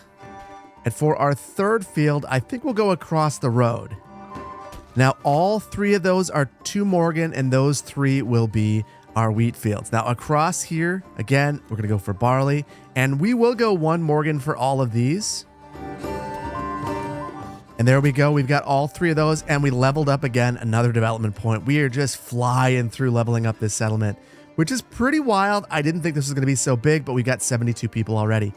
So let's get these set up. Now, I mentioned I want to have 3, and that's because if you have crop rotation on, there are 3 years that you're planning for. So for the first year on our first field, we'll say we want wheat, and then we want wheat for our second year, and then we want fallow, which is restoring our fertility the third year. For the second field, we're going to do something different. So maybe we'll fallow the first year, and then we'll do wheat and wheat. And then for our third one, it's the one combination that we haven't had yet, which is fallowing our second year. And now we're going to do the exact same thing over here for our barley. And there we go. Those are all set up. Now I am going to increase the speed that we work on this. This is our highest priority. And hopefully we get some folks. It looks like there's already people coming out here, so it should be built in no time.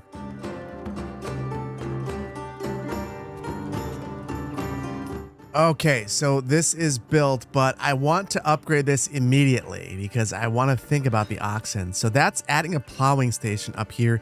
It costs 1 timber and it's going to be worth it in the long run for us. So again, highest priority. And as we're doing this, I want to head back over to this area where we built this hitching post, and we are going to order another ox and immediately upgrade this to a stable. So I want to take the ox that we just purchased and assign it over to this farm and make it a permanent resident of that farm. So we're going to need additional oxen. And I say oxen because we're going to eventually order 2 for over here. It was relatively quick getting this upgraded, and one of the fun things is in the background, we can actually see that the manor is getting close to being completed as well. Now, for this, we're going to immediately assign our 8 employees. And then I want to take the livestock and assign that as well. And that's not underneath livestock. It's actually underneath advanced every time. Not sure why, but we'll add a permanent livestock assignment here. And then there's a couple of other interesting options. We've got unlimited work area. So I'm guessing we can set the work area. I'm not sure that we actually need to do that, but we'll set it if we have to. And then we have this threshing priority. I have no idea what that means. So if you have an idea, let me know. It looks like it's turning wheat into grain, but I don't really know. If you know, let me know down in the comments. But either way, speaking of grain, we can't stop here. We've got a whole bunch of things that we're farming that we need to process into something. So we are going to need to construct a windmill if we want to be able to turn the grain that the wheat produces into flour. So we're going to keep that fairly close. I think that we'll put that right about here. Now, the thing about this, I love this location from an aesthetic standpoint, but you can see the efficiency is not wonderful.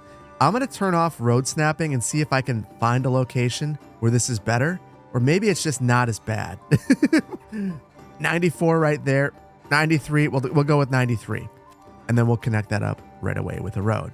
Now, along with this, you've got to do something with your flour, and you got to turn it into bread. So we're going to take a communal oven, and I think that for the communal oven, we're going to place that close to the market, because then from the communal oven, it would be really easy to get it into the marketplace. And on a side note, in Madison on East Washington Avenue, there used to be a bread manufacturer. I'd go past it all the time, and it was the most delightful smell in the world.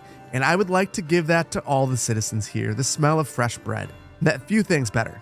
So now, interestingly, I'm noticing that our public order is decreasing, and that's our lack of administrative buildings. So I think that if we wouldn't have built this manor, we could have seen our village descend into chaos. So it's good that we're building this. Now, I'm getting sidetracked. One of the things I want to do is start to think about what we're going to do with all the barley that we're going to produce over here. And I've got an idea. So we've got these two pack stations. I'm going to turn one on. We've got someone working there. And what we're going to send over is barley. And what we're going to get back is ale. That seems like an incredibly fair trade. So with that in mind, I'm going to once again set up a low priority item. And I'm thinking that we are going to go with a tavern. Now, this might seem like a strange thing to build, considering none of our level 1 buildings need it. But our level 2 buildings, once we have more of them, we'll become unhappy if they don't have alcohol, so we should just think about that up front. I think we'll place that at the end of our market here, and you'll be able to go from the church to the bar, and they're right downtown. It really starts to feel like home to me, so we're going to go for it. And again, this is low priority, or even very low. Lowest. There's differentiation between those apparently. Now, with all of the things that we're building, we're going to need more residents again. We see we still got some supplies here, so I can't build there, but I think we may add some more homes near our homes right up here. And I'm going to go really slow adding homes. I don't want to add more than we need. So let's just go ahead and we'll basically follow where we had homes before. I want these large enough that we can have an accessory use, and then we'll construct those right away. And then the other place I may consider it right up front is right over here. So we'll have a few homes right here and then along the other way as well. Now, the reason that we need all these homes is we want to have some overhead for families for the farm that we are about to build. So I know we just built one over here. It is huge. It's finally going. But I want one more. I'm greedy. I'm greedy with the farms. What I'm thinking is we're going to have one that's on the other side of town. So I want to take a look at the fertility over here because this one will for sure be a flax farm. And you can see we've got a spot that has excellent fertility. And then we're going to have emmer as well. And that's basically everywhere. So what we're going to do is grab a road. And it's basically this tree line. I'm going to send a road right here. And while I'm looking at this, there's a King's Road back there. We'll just connect up to that. And we met up with the King's Road twice. So for this farm, I think we will construct our farmhouse on the opposite side of the road, right in the center. So as you come down this road heading from the King's Road, you'd see the farm. And then for our fields, it'll be much the same as before. 2 Morgan for our wheat, 1 for our other field. And there we go. 2, 2, and 2.1. We will live with a bit of imperfection because I wanted to pull this right up to our manor. And then for our other ones, it looks like we could go on the other side of the road if we have to. I'm hoping we don't have to. And it really wants to go 1.5 over here. I'm going to roll with it. We'll have a little bit of imperfection. It'll be just fine. Now let's get these things set up. And there we go. All of them are completely perfectly set up. I am going to speed along this farmhouse. I'd like to get this constructed as quickly as possible. It's still March. There's a chance that we could get this thing operational fairly quickly. Oh my goodness, and I do not like what I'm seeing right now. We have a whole bunch of people working these fields. Now, I have a feeling that they're not working the closer fields. Yeah, what are they doing? So we are going to set our work area, and this does work just like the forester, so we're just holding down control. We're able to set the size here, and I just want this to cover this area only. Much more efficient, but it is interesting to find out that we could basically have one farmhouse cover an entire region if you're a madman. Now, I think that this is going to cause everyone to leave, go home, work an appropriate field, not this one over here. Goodbye, and then let's build this farmhouse. And right away, let's get this one upgraded as well. We don't have an ox for this, but we'll get one. Heck, we don't have people for this. We're still going for it. So with that in mind, we don't have enough money, so we'll have to wait for that as well. That does make me wonder though. We've got really, really high happiness. Maybe we should just go for it and see if there's more that we could upgrade. We can. We're going to keep going for it. We'll keep upgrading. And just bluntly, this is 100% for the tax revenue. The more level 2 buildings that we have, the more revenue that we have, and the faster we can buy oxen. And eventually, I want to take every last one of these buildings and have them farm something. So it's going to be important that we have lots of money. So every downtown building but one was okay with the upgrade. I think it's this one. Yeah, for whatever reason, they are missing one food stall. So everyone else was good with it, so we are going to be happy with it as well and upgrade literally all of these. Now, that does make me wonder. We could take our happiness here, so we've got to be really careful. I want to build these ones out first, so I'm going to set these to be our highest or very high priority. Now, a couple of reasons for this. First of all, we have that new farm, and we are absolutely going to want to get folks working it as quickly as possible. But secondly, I also just want to make sure that these, what will be happy buildings, are built before the ones that are likely going to be a little bit more temperamental.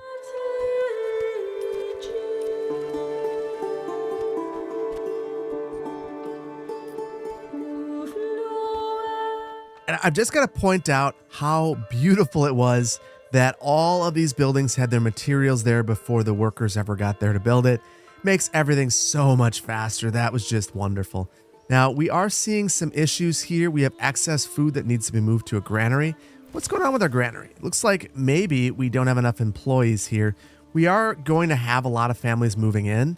So let's assign a couple more families here to our large granary. And this should hopefully kill 2 birds with 1 stone. It will get rid of our pantry is full, that error. And then also the requirements not being met. That was food. So I'm hoping that because we've done that, we'll open up some new food stalls at our marketplace and make some of these folks happier. And if you take a look, we've got plenty of money to buy an oxen, so we are going to do that. There we go. 1 more ox there. We are going to assign 1 right here. We'll assign a couple of workers, and then we've got to define our work area here as well. And I'm really hoping this is considerably wider than the other one, but it looks like we're still okay. We'll set that right here. And then as soon as we can order another ox, you better believe that we are going to replace the one that we stole from over here. The other thing I'm wondering, I think that the logging camp can have an ox assigned to it. There may be value in having a permanent livestock assignment here as well. I don't necessarily want to do that just yet though, because I want to be able to order a replacement, and that's 13 days away. You know, it's not that far. It's fine. We're just going to go for it. And there we go. We can order another ox. And interestingly, we just crossed the threshold to order another one if we want it. That is wonderful. So our number of family members is once again growing. So we're going to continue to add people to this farm over here. And then I'm a little bit curious. I want to hover over these fields to see if we're going to actually get anything this year. So if you click on one of these fields, it'll tell you what your yield will be and in how many days.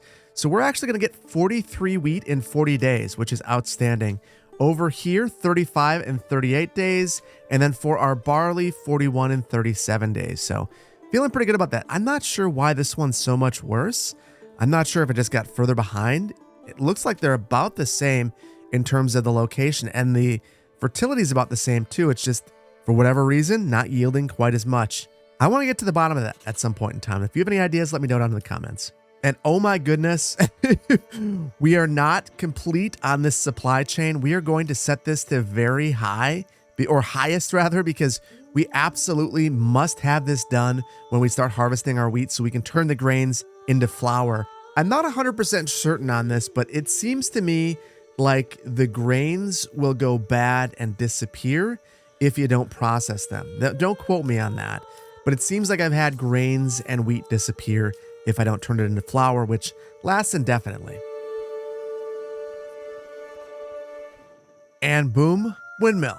Now, one thing that's kind of weird about this, I don't understand why it's on this platform. It must be historically accurate. It just seems very strange to me.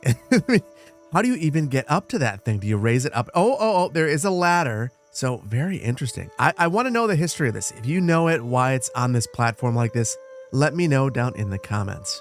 So I think I'm starting to understand why these fields aren't doing great. If you look at the ground, it's looking kind of brown. And that makes me think that we are in some kind of a drought. And I'm not sure if there's a way to find that out or not, but just visually, it looks like a drought.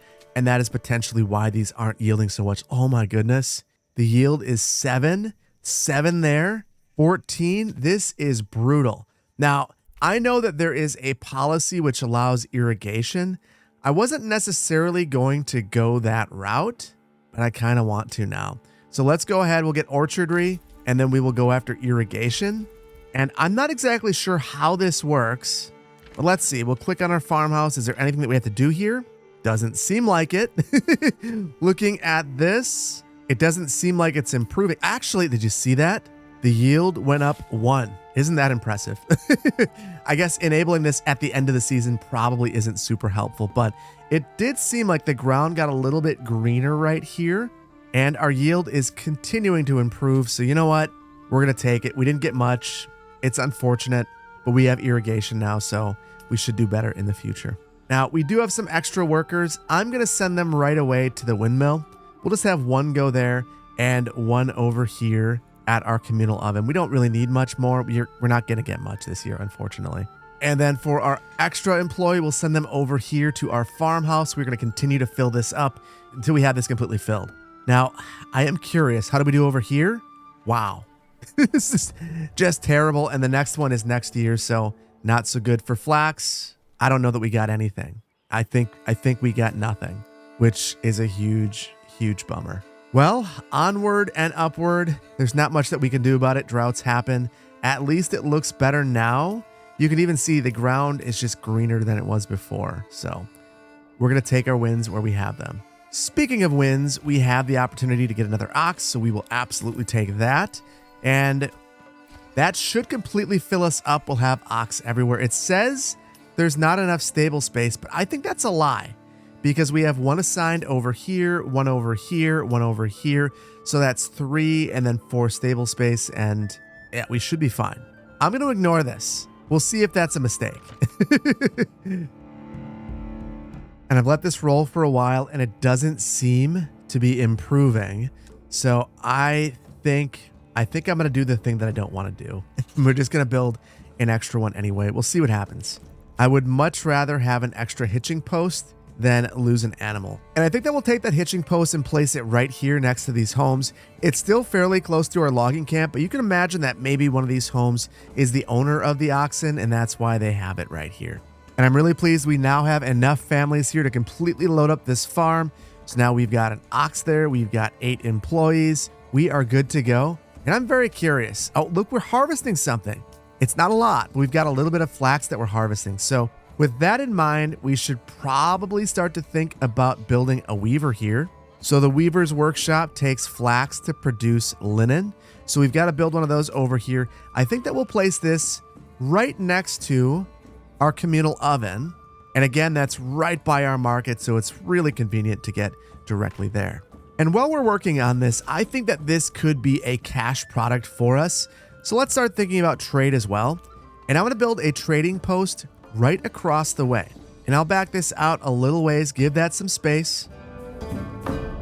And we'll do something like that. Now, I hate to keep coming back to this, but we really need to make sure that we've got enough employees for this.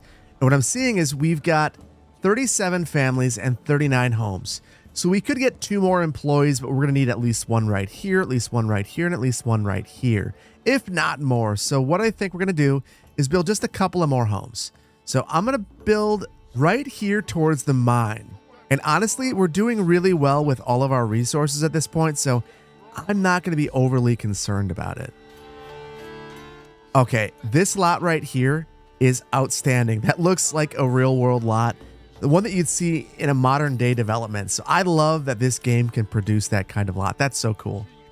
So we'll build those and we've got a little bit of money. So we could start improving some of these lots to add farms. But I kind of want to see if we can upgrade any of these other lots. And we can. So we're going to do that first. And funny enough, our limitation at this point is timber. So with that in mind, what I think we're going to do is reduce the amount of wood cutting that we're doing. So I'm going to remove a wood cutter and I'm going to increase the number of people at our logging camp. And then at our forester's hut, we're going to want 2 here as well. So let's see, is there any place where I could take a worker? Maybe our large granary. We'll take someone from there and then we'll add someone to our forester's hut because I don't want all these new loggers to completely denude this area of trees.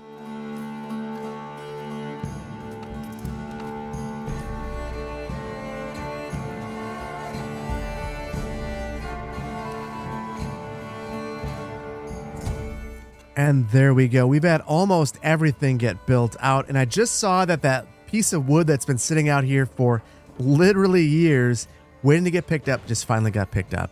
Now, what's nice about that is I want to build what I think is going to be the biggest lot in the city. Now, if these are all 2 Morgan, this to me looks like 1 Morgan. And again, I don't know what a Morgan is, but this looks like 1 Morgan.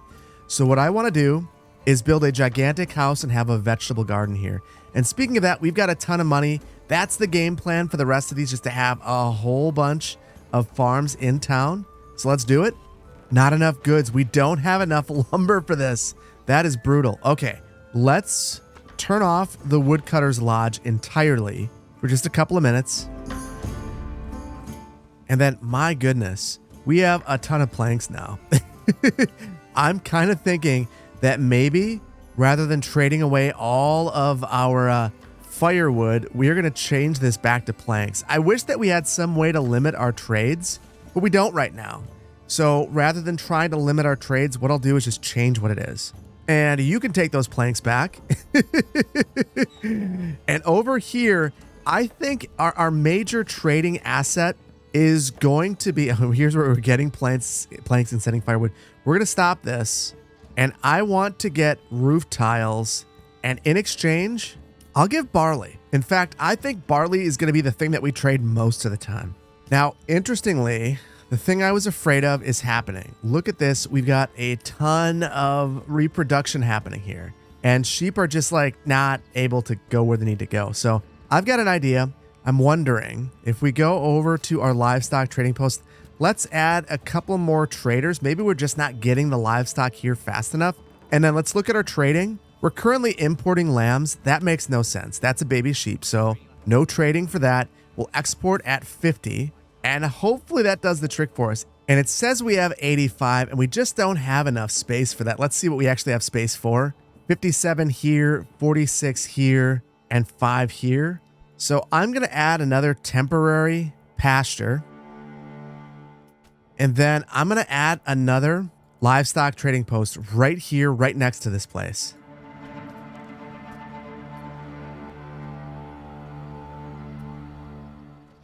And there we go. Minor distraction, but I wanted to do this because we're going to add 3 more workers here. We still got overhead, and then they'll have the exact same goal to sell some of those sheep. And they're really close, so they should be able to just pick it up right here. Hopefully that helps us eliminate some of these errors that we're seeing. Now, interestingly, it says 107 right here. Something's off with that. That number's not quite right. So hopefully it's not a problem in the future, because obviously we've got plenty of space for our sheep now. It's giving us this warning. Now, back over here in Immenruth, we have the ability to build this now. I think that we've got enough timber. Yep, we're good. So let's go ahead and build this. And now I want to go through and just start adding a whole bunch of accessory uses. So here's the way that we're going to do it. Large lots are going to have mostly vegetable farming. And for our smaller lots, we're going to have chickens. It seems to make a little bit more sense.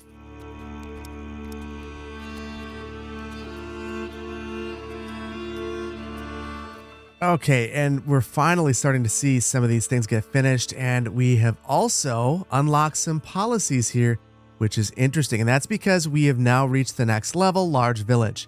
To get to the next level after that, we'd have to have some level 3 buildings, and I don't think that's really in the cards for this little community right here. All that said, we do have a couple of more of these Burgage plots that could reach level 2, which will generate us cash, which I do care about, so I'm going to go through and upgrade all of those. And then would you look at this? We've got a whole bunch of crops. 407 wheat, 131 barley. We are now cooking, and we've got to get this stuff processed. So we will throw on a couple extra workers here at our windmill. We still got 10 employees. So we are going to throw 2 more here at our communal oven. And then at our weaver, do we have anyone here? We do not. So we will get someone there as well, because we do have 2 flax. So we've got that going for us. And I wanted to come and take a look at the flax fields, and holy cow, these are really attractive. I really like the way that these look.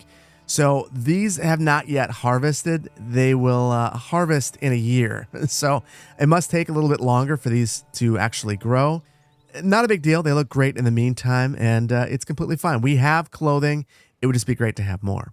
Now, with all of this in mind, we're basically at an equilibrium here with food. It's continuing to go up. It's going up in our other community.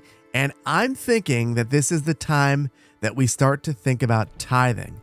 So with our tithing, we'll basically pay surplus food to the church for influence. So I want to gain a lot of influence because I want to get to 8,000. So I'm going to say 100% of our surplus will go to the church. And we're just going to see how much influence we gain per month in this location. Now, here's the thing that's kind of tough. I don't know how much food we're producing per month.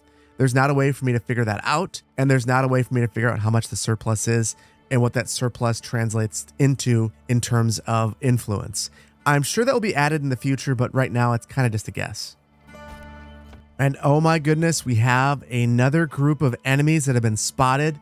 Let's check out where they are. And they're right on this border, which is right near Waldbrand. It looks like they're heading right towards it. I think we can handle these guys on our own. So once again, let's grab our army. Ooh, we have a new retinue. So this must be, I'm going to pause this. I believe that this is our retinue. It is the Emmenruth retinue. So let's head over to our new manor where we should be able to grab this one, customize them. We'll buy a bunch of troops and then we'll outfit 100% of them with armor. And there we go. They are all loaded up with armor. Now I've got an idea. So I want to take these troops and we're going to rally them at this road over here, kind of at the border. And then we'll take all the other troops as well. And I'm going to rally them over here. So we're going to start out with our spearmen. We'll rally them. And then I'll take what will go behind them. Or these are probably troops that should go in front of them, actually. And then we'll also grab our archer militia. Those will go behind. We'll rally them behind. And let's speed this up. We'll slow this down because I think that they are going to preserve. Yeah, they're still running. I don't want them to run and tire themselves out. So I had to go down each one and make sure that they are walking. It's fine. These guys are walking, although where'd they go? They must be in the woods. So this is one of the fun things. When they go in the woods, you can't see them. So we'll lose. Oh, no. I'm an idiot. We're going the wrong way. We're going over here. So with that in mind, we don't actually have a road to get over here. So I think I'm going to make one. And that's specifically for our retinue. They'll be able to hop on the King's Highway over here now. And we'll form basically the same formation that we had over here. So our archers in the back, spearmen in the middle, everyone else in the front. And then we'll take that retinue that we're bringing over here from our new settlement, and they'll come in on the side and hopefully give them a little bit of a surprise. Okay, I'm going to slow down because they are clearly running to our walking. So as much as I wanted them to go to the neighboring territory, mostly for selfish reasons, I just don't want to have to clean up the mess afterwards because we know what we're going to do to them. But it's fine. I'll stand at our borders. We'll stand prepared, stand your ground. Same thing here. Bring them closer. And there we go. I don't know that this is a good formation, but it's the one that we're going with. And we've got our 2 archers off to the side and then all of our melee units in the center. I don't know what they're doing. They're running away. Are they? Oh, they're going after our retinue. That is interesting. Now they want to go after our archers, which I get it. But we're going to protect our archers if we can. And holy cow, everyone got slaughtered over here quickly. They ran away. So we'll just head over here. We'll meet them. And this is kind of shocking. They decided to stick around even after the rest of the bandits left. And now they're surrounded on all sides. This wouldn't be the most fun situation. So I don't know what they're doing. And then we'll have all of our guys push forward. And that did the trick. Get out of here, guys. This was not a good idea for you to come here. Now, we'll take most of our troops across the border where we should be able to disband them fairly quickly. And then for our Emmenruth retinue, we'll send them right over here. There we go. Go home. Thank you for your service. And then everyone over here will be picked up. We'll just grab our corpse pit. We'll send someone as a permanent worker. We've got overhead now, so we might as well go and pick up this mess because that was very fast. Now, interestingly, between the battle and our new policy, we've got to 8,000 influence, which is what we need. But I want to go higher because I've been in a position where I think that I have enough influence and we're not quite there. So what I'm going to do is I want to see how much influence we gain in a month with the policies that we currently have enabled. So I'm going to speed this bad boy up and we'll see how much influence we get in a month. And it looks like we get about 100 influence a month if we donate all of our excess food. Now, I don't think we're generating a ton of excess over here just yet. We've got a lot of wheat that needs to be processed, so I'm pretty pleased with what we're doing. Now, one thing I am noticing that we've got to take care of before we go today is we've got to add some woodcutters back. We currently don't have all that much fuel remaining, so that's kind of our bottleneck in our system. So we'll get that set up. And with that, I think that we're in a spot where we're basically ready for battle. And we've got this little area right here that's producing a ton of food. It doesn't look like much right now, but we've got a ton of wheat. And if we process this, we're going to have a ton of bread. Right now, we have no bread, which is kind of wild. The other thing is we've got all of these new fields, and once these start producing, that's a ton of food as well. Now, here's the funny thing. I don't even know that we need it because we solved some of our bottlenecks over here in Waldbrand. Look at this, 3.9 thousand food. Now, I heard in the comments in the last one that I got rid of all the food and I'm crazy, and as a result, that's why we don't have food. No, I think the real problem was that I didn't have enough storage and I was confusing the AI with the trade. And now by adding that general storage, we're good. It is possible to have an industrial society in this game. It's totally doable. You just need to have enough storage and be willing to be patient and let things balance out. Now, there are just a couple more things I want to take care of. First and foremost, we've got a lot of extra employees, so I think we're going to beef up what looks like our bottlenecks in our wheat production chain. So let's go ahead and build one more windmill out here. And I think we'll try to keep this close to our farmhouse. And then along with that, I want to have one more communal oven. This one appears to be working well, but it wouldn't hurt to have two.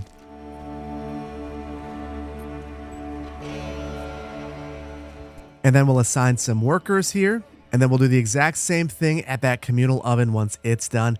I'm going to also speed along our tavern. It's been a low priority, but at this point in time, we are basically at a spot where we can expect to see some ale in the community soon. In fact, do we have any right now? We have 7 actually, just a couple, but it's still enough that we should probably do something about it. So while that is all building, let's also go to our trading post. And I believe we should have some roof tiles. Yeah, we've got 144. 2 things we're going to do with those. We're going to upgrade our church. That'll make our citizenry happy. We're going to add a worker here at the trading post. And then I want to open up a new trade route. We are going to trade roof tiles. Now, I think we have a policy left. We don't. It's fine. We're only going to open up probably this one trading option anyway. And we're just going to export whatever we have.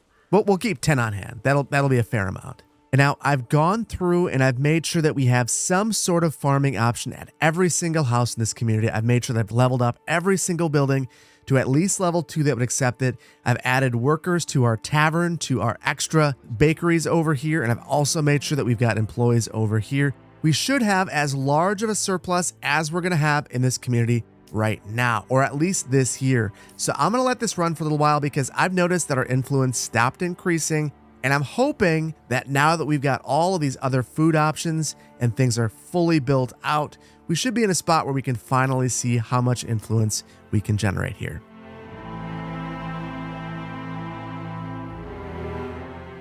And honestly, where I think I've landed is you've got to be producing a ridiculous amount of food to make tithing worth your while. So maybe around harvest, we would be doing better, but we're not doing great right now. We have one more way to test this. We have this city over here that is just cranking out the food. So let's give this another go. And I'm going to set this to 100% one more time. And we are going to tithe the heck out of our 4,400 food supply and see what we get here. Now that's more like it. We generated 500 that month. So between these two cities, it seems like we've got enough overhead to make it worth our while. Obviously, we don't want to keep doing this, so I'm going to turn this down, but it is good to know that it is totally possible to do it. You just got to have a lot of food overhead. And with over 9,000 influence, we now have enough to claim the entire map all at once, and that is precisely what we are going to do. Now, as excited as I am to charge into battle, I want to make sure that we are as prepared as we can be. Let's be honest, I'm not that great at battle in this game, but one thing I can do is try to learn. So I've been absorbing as much feedback as possible, and we're going to make sure that we are as prepared as we can be before we go in. So I want to take a look at our army, and there's a couple of things I want to point out that I figured out after playing around with things a little bit. By default, you're only supposed to have a max of 6 troops. However, you'll notice that we have 7 right here, and that's because we had 6 troops before we built our manor over in Immenruth. So that means that we can have 7. However, if we remove any of these troops, we will have a max of 6 again. So we're not going to do that. That also means that we can't add any more militia, so we couldn't add another archer or another Pullman. That's just not going to happen, even if we have all the troops and we have all the materials for it. So with that in mind, there are two ways that we can expand our army to get prepared. We could either buy some mercenaries, which we will absolutely hire all of the mercenaries, and I'll explain why in just a moment, or we can make sure that our retinue is as prepared as they can be. So you can see we've got 2 retinue right now, and I absolutely want to fill this out. Now, if you hold down tab, you can get some more stats about all of your troops, and I want you to really zero in on the shield, the armor, and the attack of the retinue and compare it to some of our other troops. You can see that the armor is 81, and if we go over to our spear militia, our armor is 8, 1/10 that of the retinue. And the attack, it's 4 versus 1. It's 4 times higher. Our shielding is 61 versus 21. Now, this is something that I figured out based on some comments that said that the retinue is really your elite fighters. They should not be up front. So we will not put these guys up front anymore. We'll put them on the side or try to have them work their way around the back. This also means that we probably want a fully decked out retinue before we hire mercenaries because they're going to be considerably stronger. So that's where we'll begin. And if we click on this, we can customize our retinue and we can add additional men-at-arms for 50 each from the treasury. This might seem painful considering you can recruit some of the mercenaries for as low as 35 or 45 treasury per month. But just trust me, this is the right way to go. They are much more powerful in the long run, particularly if you have a lot of them. So we'll buy the 2 that we are missing, and then we have to get them armor as well if we want them to be as effective as possible. 2 options here. We can either pay the treasury cost, which is 8, that will import it, or we could pay 4 if we've already got the materials in our local armories, which we do. So I will deck them out for 4 gold each. And now our retinue is as decked out as it can be at this current point in time. But before we expand our retinue, I want to point out a couple of things that I think are pretty curious. So there are things that are missing from this menu that I think are going to be added in the future. First of all, you can see that there are going to be experience points and your retinue is going to be able to level up and get better and better with time. I can't wait to see where this goes because I think it's going to make this whole screen make a ton more sense. Personalizing a specific retinue member is going to matter because they're individually going to get better at certain things. The other thing, look at this. It's clear that Slavic magic wants you to become attached to each of these soldiers. Right here, Albrecht has a scar on his bottom that he claims was inflicted by a dragon. Each of these soldiers has something that is unique about them, never stays in one place for long. So the whole goal is to get you very attached to them. That's why you can personalize them. And eventually you're going to be able to see how many foes they've defeated, which is going to be really, really exciting. Now, the problem with the retinue right now is we've got 24 total, 12 in Waldbrand and 12 over in Immenruth. So I want to expand that. So we're going to actually expand our castle to make that happen. So if we go into our manor, we open the castle planner and we add on a garrison tower, we increase our retinue size by 12. We can only have one of these per region, which means that we can have one here and one in Immenruth. So we'll place that right here, and then we will commit to this. And then I want to make sure that this is the highest priority. There shouldn't be anything else going on in this land, but we want this to happen quickly. Now, while this is going on, let's go over to our other region and add one here as well. And we'll once again commit to this and watch it get built.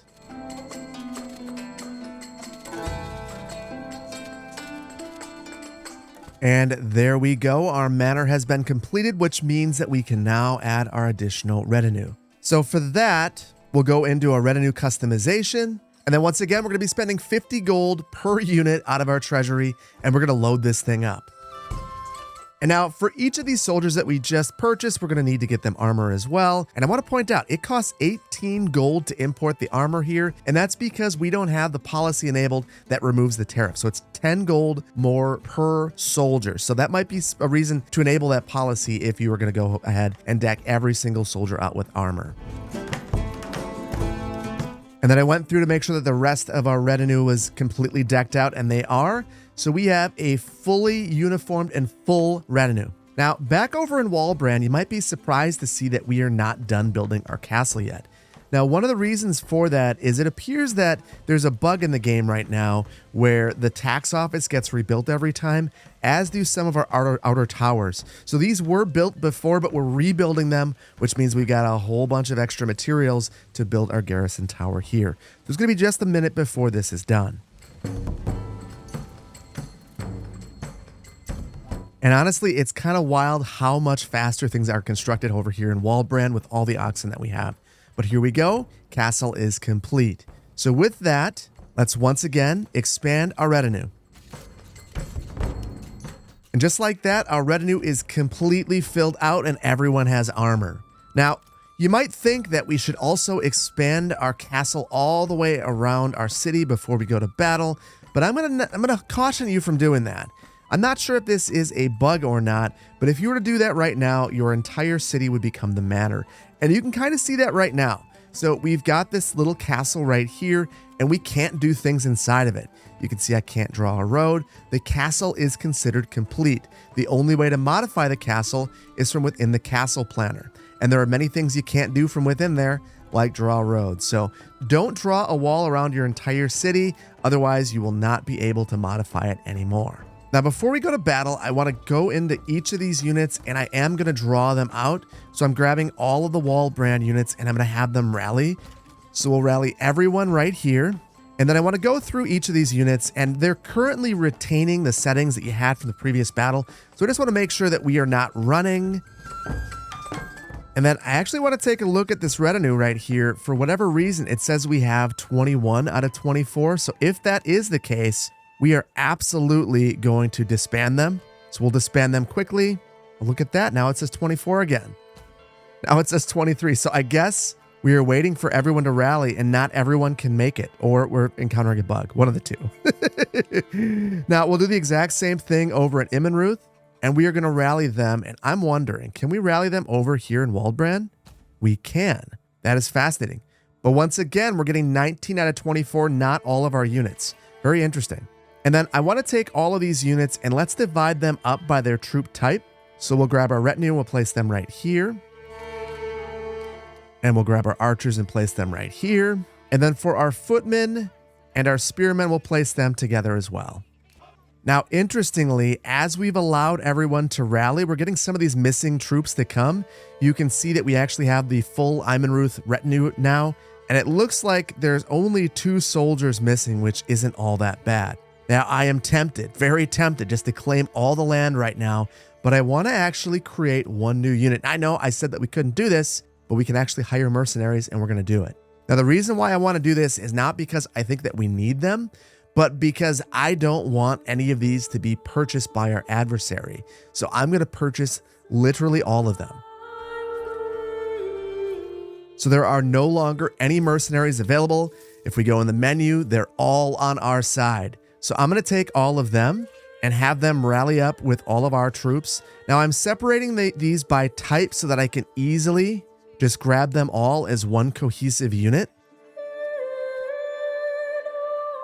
And we can see all of our mercenary troops coming over to join the rest of our army. And now I'm just going to go through the rest to make sure that they're here. Yeah, there's still some troops coming this way. We've got some archers. And now everyone is together. So let's slow things down. And I don't think we're going to speed things up for a while. Now to make this one big cohesive unit again, I can select everybody. And look at that. Our entire military is organized. We've got all of our retinue right here, all of our infantry right here, and all of our archers right here. And I can easily select all of these to get them into place. So we are ready to declare war after claiming all the land. And for this, it's going to be just as simple as claiming everything. So we click on the land that we want to claim it with influence. Yes, we will have a claim there, and here, and here, and here. So there we go. We've spent 8,000 influence and claimed the entire map. And now I'm curious. We're not actually going to declare war. We're going to wait to see if war is declared on us. And I would assume that Hildebold declares war fairly soon. And there it is. Now there are multiple battles going on, and we are going to need to go to each of these battles to win them. So the first thing I want to do is figure out where Hildebold's troops are. And you can see that there are some troops right over here. So we're going to send all of our troops over here first. And this should be fairly simple to break up. There's not all that many over here. So let's start out with our infantry. So I've selected all of them. We'll send them right here. And then behind them, we will have our archers. And then I'm going to send the retinue. Again, these are our elite soldiers. We are going to send them off to the side, and we are going to organize and mobilize them second. We've also got this message right here. I'll make it worth your while if you drop all your claims. 340 gold. I don't think that's worth it. Signed and sealed by my own seal, Hildebolt. Right back. My claims are non-negotiable. There you go. Letter's been sent. And the battle has begun. Apparently, Hildebolt is racing towards us. And with that in mind, what we're going to do is grab all of our archers and have them fall back a little ways. And we are at the top of a hill, so this is not a very smart position for Hildebolt to be in. So what I think that we'll do is grab half of our troops and send them right over here to guard all of these archers. And then for these other troops that we have, we can see that he's basically hiding back in the woods. We'll hang back over here and wait for him to approach us. And then for our archers, we are going to say shoot at will, maybe even bring them a little bit forward. Now, interestingly, we have 2 of our battles in progress with this one battle that we are currently having. And I want to take our retinue and we are going to start to think about them and send them in on the side. And would you check this out? They believe that they are going to be able to sneak in and go after all of our archers. We're not going to let that happen. We're going to have them run right at them. And they did make it to our archers, unfortunately. Oh no, it's going to be an absolute bloodbath if we allow this to happen. So we're going to have them fall back. And then we'll send these melee units right in from the rear. And they won't even see it coming. Oh, that's the way to do it right there. So while that melee is going on, we are going to send our retinue after their archers. And we'll come from behind. And look at that, running away, which means they are not doing anything. So hopefully we can continue to disperse them. And I'm going to have them run to their positions to hopefully get rid of all of their archers, which makes this a much more even battle. And look at that, we've broken everyone by making them run. This is exactly what we wanted to have happen. So now the only units that they have that have not broken are their archers. So we will run after them and hopefully break them up as well.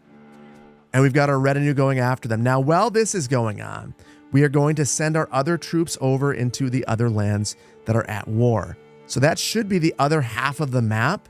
So it should be just as easy as popping on over here and lining them up. We're going to send everyone right inside of our land to the borders over there. And then again, we'll take our retinue, which hasn't lost a single troop at this point in time. We're just going to have them run after these archers. And we've got another message from Hildebolt. Again, drop them all the claims. No chance, Hildebolt. No chance. And now once again, we continue to chase them down. Victory! So that must mean victory over 2 of these. All we had to do was break them up. Now, I'm wondering if we can still go after them, because I don't want Hildebolt to take his troops and run them over to the other side. And we broke them as well. So now they are actually gone. I think that was probably important. I don't want them marching around, burning down Waldbrand or something like that. So now let's send our retinue over here through Waldbrand. I do want to make sure they're not running though. It looks like they're not. We've got 69 days, nice, to begin this battle. We're currently losing, but that's not real. we're not gonna worry about that at all. And oh my goodness, 77 folks need to be buried. We are going to need to get a couple people over here at our corpse pit, and we're going to load that corpse pit up. That's our goal today. Now I wonder if the corpses, I think they're in Waldbrand, so that should work. Now we've got another message. Oh, he's gone up a little bit. 385 if we drop all of our claims. Again, non-negotiable, Hildebolt. We're not doing that. And it's taken a little while, but our retinue is finally over here and we are ready for our second battle. Now, I'm very curious whether these battles are going to come together. And also, I'm curious, I see no troops over here at all. So my guess is we go to our battlefield and things are just done. So if we click on show battlefield, this is where we actually have to line up for our battle to begin. So let's go ahead, and I've grabbed our main melee troops and we're sending them over here. We've also got our brigades. We'll send them right here. And then our retinue behind them. And then all of these archers behind all of them. Now, funny enough, just by lining up here, it looks like we are winning the battle. So now I'm going to take this one lone brigade and send them over to Hofsten. And we'll see if that starts this battle and lets us win. I'm really hoping that this isn't the most anticlimactic way to end the game. Hildebold just gives up. And our troops are over here, and we are now currently winning both of these battles. And I'm going to be upfront with you. I think that this might be it. I'm not sure that he's sending anyone else over. So we're just going to let this roll and see if anyone engages us in combat. Oh, there we go. This isn't going to be just a walk in the park. So I am going to send these troops over here because I think his entire army is right here. And now let's get a formation. We'll take our retinue. We're going to send them off to the side. And then I kind of like what all of these troops are doing. So we'll have a huge line. You can see they're already coming up. Let's fall back a little ways. And now I have these archers way too close, way too close. So let's back them up a little ways. And then we'll take a defensive stance for everyone here. So we'll stand our ground, and they're already shooting at will, and we get a message. We'll make it worth your while if you drop all your claims. 323. That's an interesting stance. So now you're going to offer less than you were before, Hildebold? That's not very smart. But whatever you want to do. Now they're lining up their archers, and I think that we're going to take our retinue and run them right in towards those archers. And hopefully this gets them off balance a little bit. And look at that, they're immediately running away. And I can't believe this. I've divided them up. So the archers are running away, the retinue's coming in. I almost want to grab one of these retinues and send them towards the back.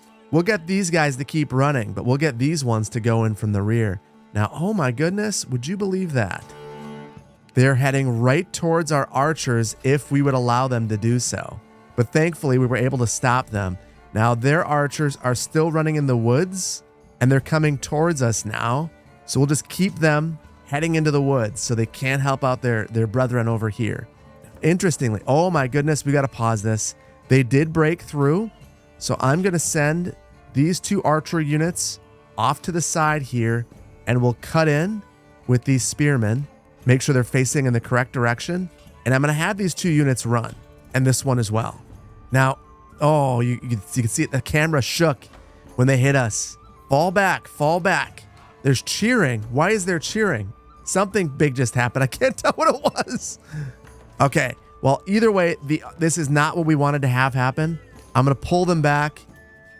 And thankfully, these archers on the side appear to be distracting them. And then we're able to just run in. Now, these archers will set up a nice formation and shoot at these guys.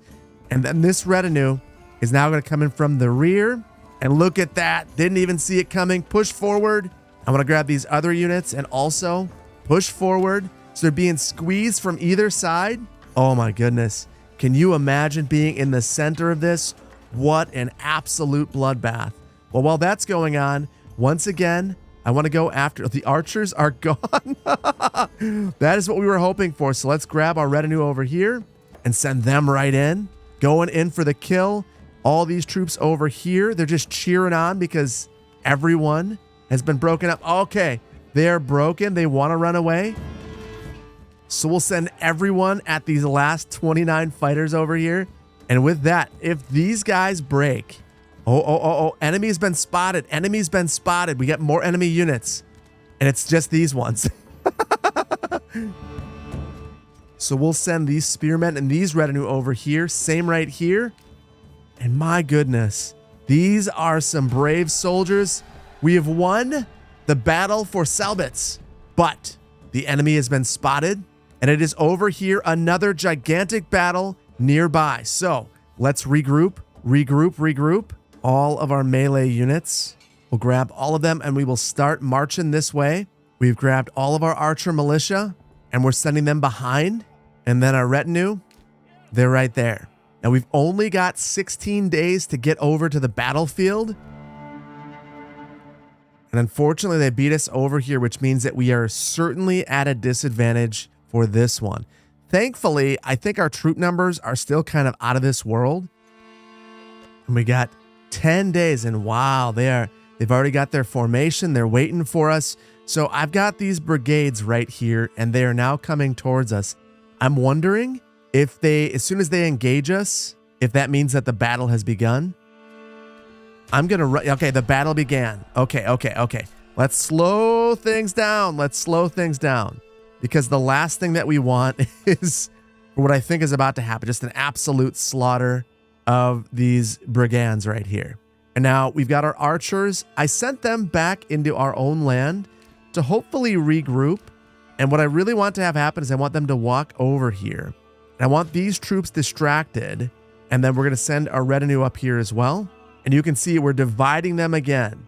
So these just couple of brigands are chasing off 100% of their archers, which is outstanding. And that leaves us with our melee combat right here. This is going to be a tough battle, I think, because we are outnumbered right now as it sits, it appears. However, if I can get these troops to move on out over here, hopefully that helps us. And you can see, oh, they're coming this way. They're all coming this way. They want to fight in the woods. That is not what I want to do. And Hildebolt wants to talk right now. Whoa, 3,938 to drop all of my claims. We are going to end that conversation. That would be a great deal for Hildebolt, but no. Now, interestingly, it appears that some of the archers have gotten wise. So we're going to have to take one of our militia footmen to come over here and chase them back. And then we'll keep after them. I wonder why they've wised up. Now they want to engage in hand-to-hand combat. And it seems like they think that I'm going to turn around, and that is why they are okay coming back at us. So I just need to keep up with them. And this is not good. So basically, what it appears like right now is they're trying to chase the retinue out into the woods while the main battle happens right here.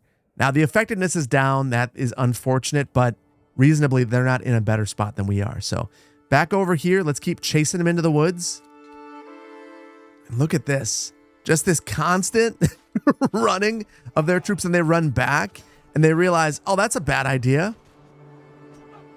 And we'll keep going. Maybe the running is part of the problem at this point. It's like they're dancing. This is bizarre. Well, whatever works for them. Ultimately, we should probably get back to our melee combat to make sure everything's working well here. And I'm going to speed things along because I brought the archers around this end with the idea that perhaps, with a bad idea. I thought that, oh, no, whoa, I clicked the wrong button and now I'm ways away from the battle. So what I actually wanted to do was get them off to the side and then hopefully shoot at them without them noticing. But it appears that they caught wind of what I was up to. And we've got this one mercenary infantry going after all of our archers. So I'm going to have them fall back. And while they're falling back, we'll get them from the rear and they won't even know what's going on. Then they'll get shot from the other side. Look at that. Completely imploded upon them. And truthfully, I think this has been much more effective for us. Now, while that's going on, let's come back over here. We got our retinue just cheering. They've broken them. We'll have them get right into the battle. And then I'm going to have everyone push forward all at once. It broke everyone at the same time, except for this little light infantry group over here that's been cheering off on the side. I'm not sure that that's the wisest approach. So we'll send everyone in at them and push everyone forward repeatedly. And we go again, push forward. I'm hoping we break them in just a second. We actually lost a group of troops. Wow. Oh my goodness. So we must be losing over here. It was the brigands. Okay, so let's send our archers over here. And what happened? Are they running away? They are running away. That is beautiful. So we'll send the rest of our troops over here, and victory is just a minute away. Look at that. Some archers versus our entire military except for one group that is unfortunately disbanded. And look at this. They are in a position where they can attack us, but reasonably, they're not going to be able to. So we're just going to chase them out of here. And it should be just a moment before everyone in their crew is completely disbanded. They're coming back at us. I can't believe that. Oh, that's it. That is it. The battle, they must have been broken. And this is the end of the game. Victory! It took us 5,860 days. We finished 451 buildings. We got 459 people. We won 4 challenges. We killed 1,150 enemies and only lost 195 soldiers, although we lost 100 villagers, which is pretty disappointing. All that said, now that we've won, there are 2 things that we could do. We could either continue playing in sandbox mode or finish the game. So I want to, we'll head into sandbox mode, see how things ended up. Work in progress. Expect more cool data here in the future. Truthfully, very excited about that. It's already been pretty cool. And just like that, we have peace declared between Philip and Hildebold. And if we take a look at the map, it's a thing of beauty. It's all red. We own every last chunk of land, and we are at peace. So these are our victorious fighters right here. And it's kind of amazing seeing all of them this up close and personal. You can see that we've got our battle flag right there with our Red Bull. It is absolutely outstanding. This has been such a fun game for me. I know that I'm not great at the real-time strategy portion of this, but even at that, I think you can learn it and you can grow. And there's a lot of fun in this game. I've really enjoyed my time. And it's been fun seeing how many of you are also enjoying your time, also learning about the battle mechanics or the city building, whatever is not necessarily your strength. There's a lot in this game for everybody, and I really can't wait to see where it goes. It is early access, so obviously there's a lot more that needs to be refined and polished, lots of bugs that need to be fixed, but right now, it's still a very fun experience, and there's a lot of fun to be had in this game. I really hope that you've enjoyed this series. I'm very curious to know if you guys are keen on another series, either a peaceful series where we just try to build as unique and large a city as possible, or a more battle-focused series where maybe I try to learn more about the real-time strategy and really hone in on some of those skills that I've started to learn throughout this series. Let me know down in the comments, and maybe we'll do that. Otherwise, I might take another game that's kind of similar to this, like Tropico or Anno, and really try to master the mechanics in one of those games. Let me know in the comments what you'd like to see, and maybe we'll take that on in a future series. Until then, I really hope that you've enjoyed this one. If you did, please hit the like button. If you're not subscribed to this channel, please consider doing so. And I really want to thank you for your time and your support of this series. It's been absolutely wonderful. I've had a blast with this. It's been a breath of fresh air. It's been incredibly positive, and I've really appreciated everyone that has left comments and encouraged me to continue with this series. It's been a lot of fun. Can't wait to see you in the next one. Take care. Bye-bye.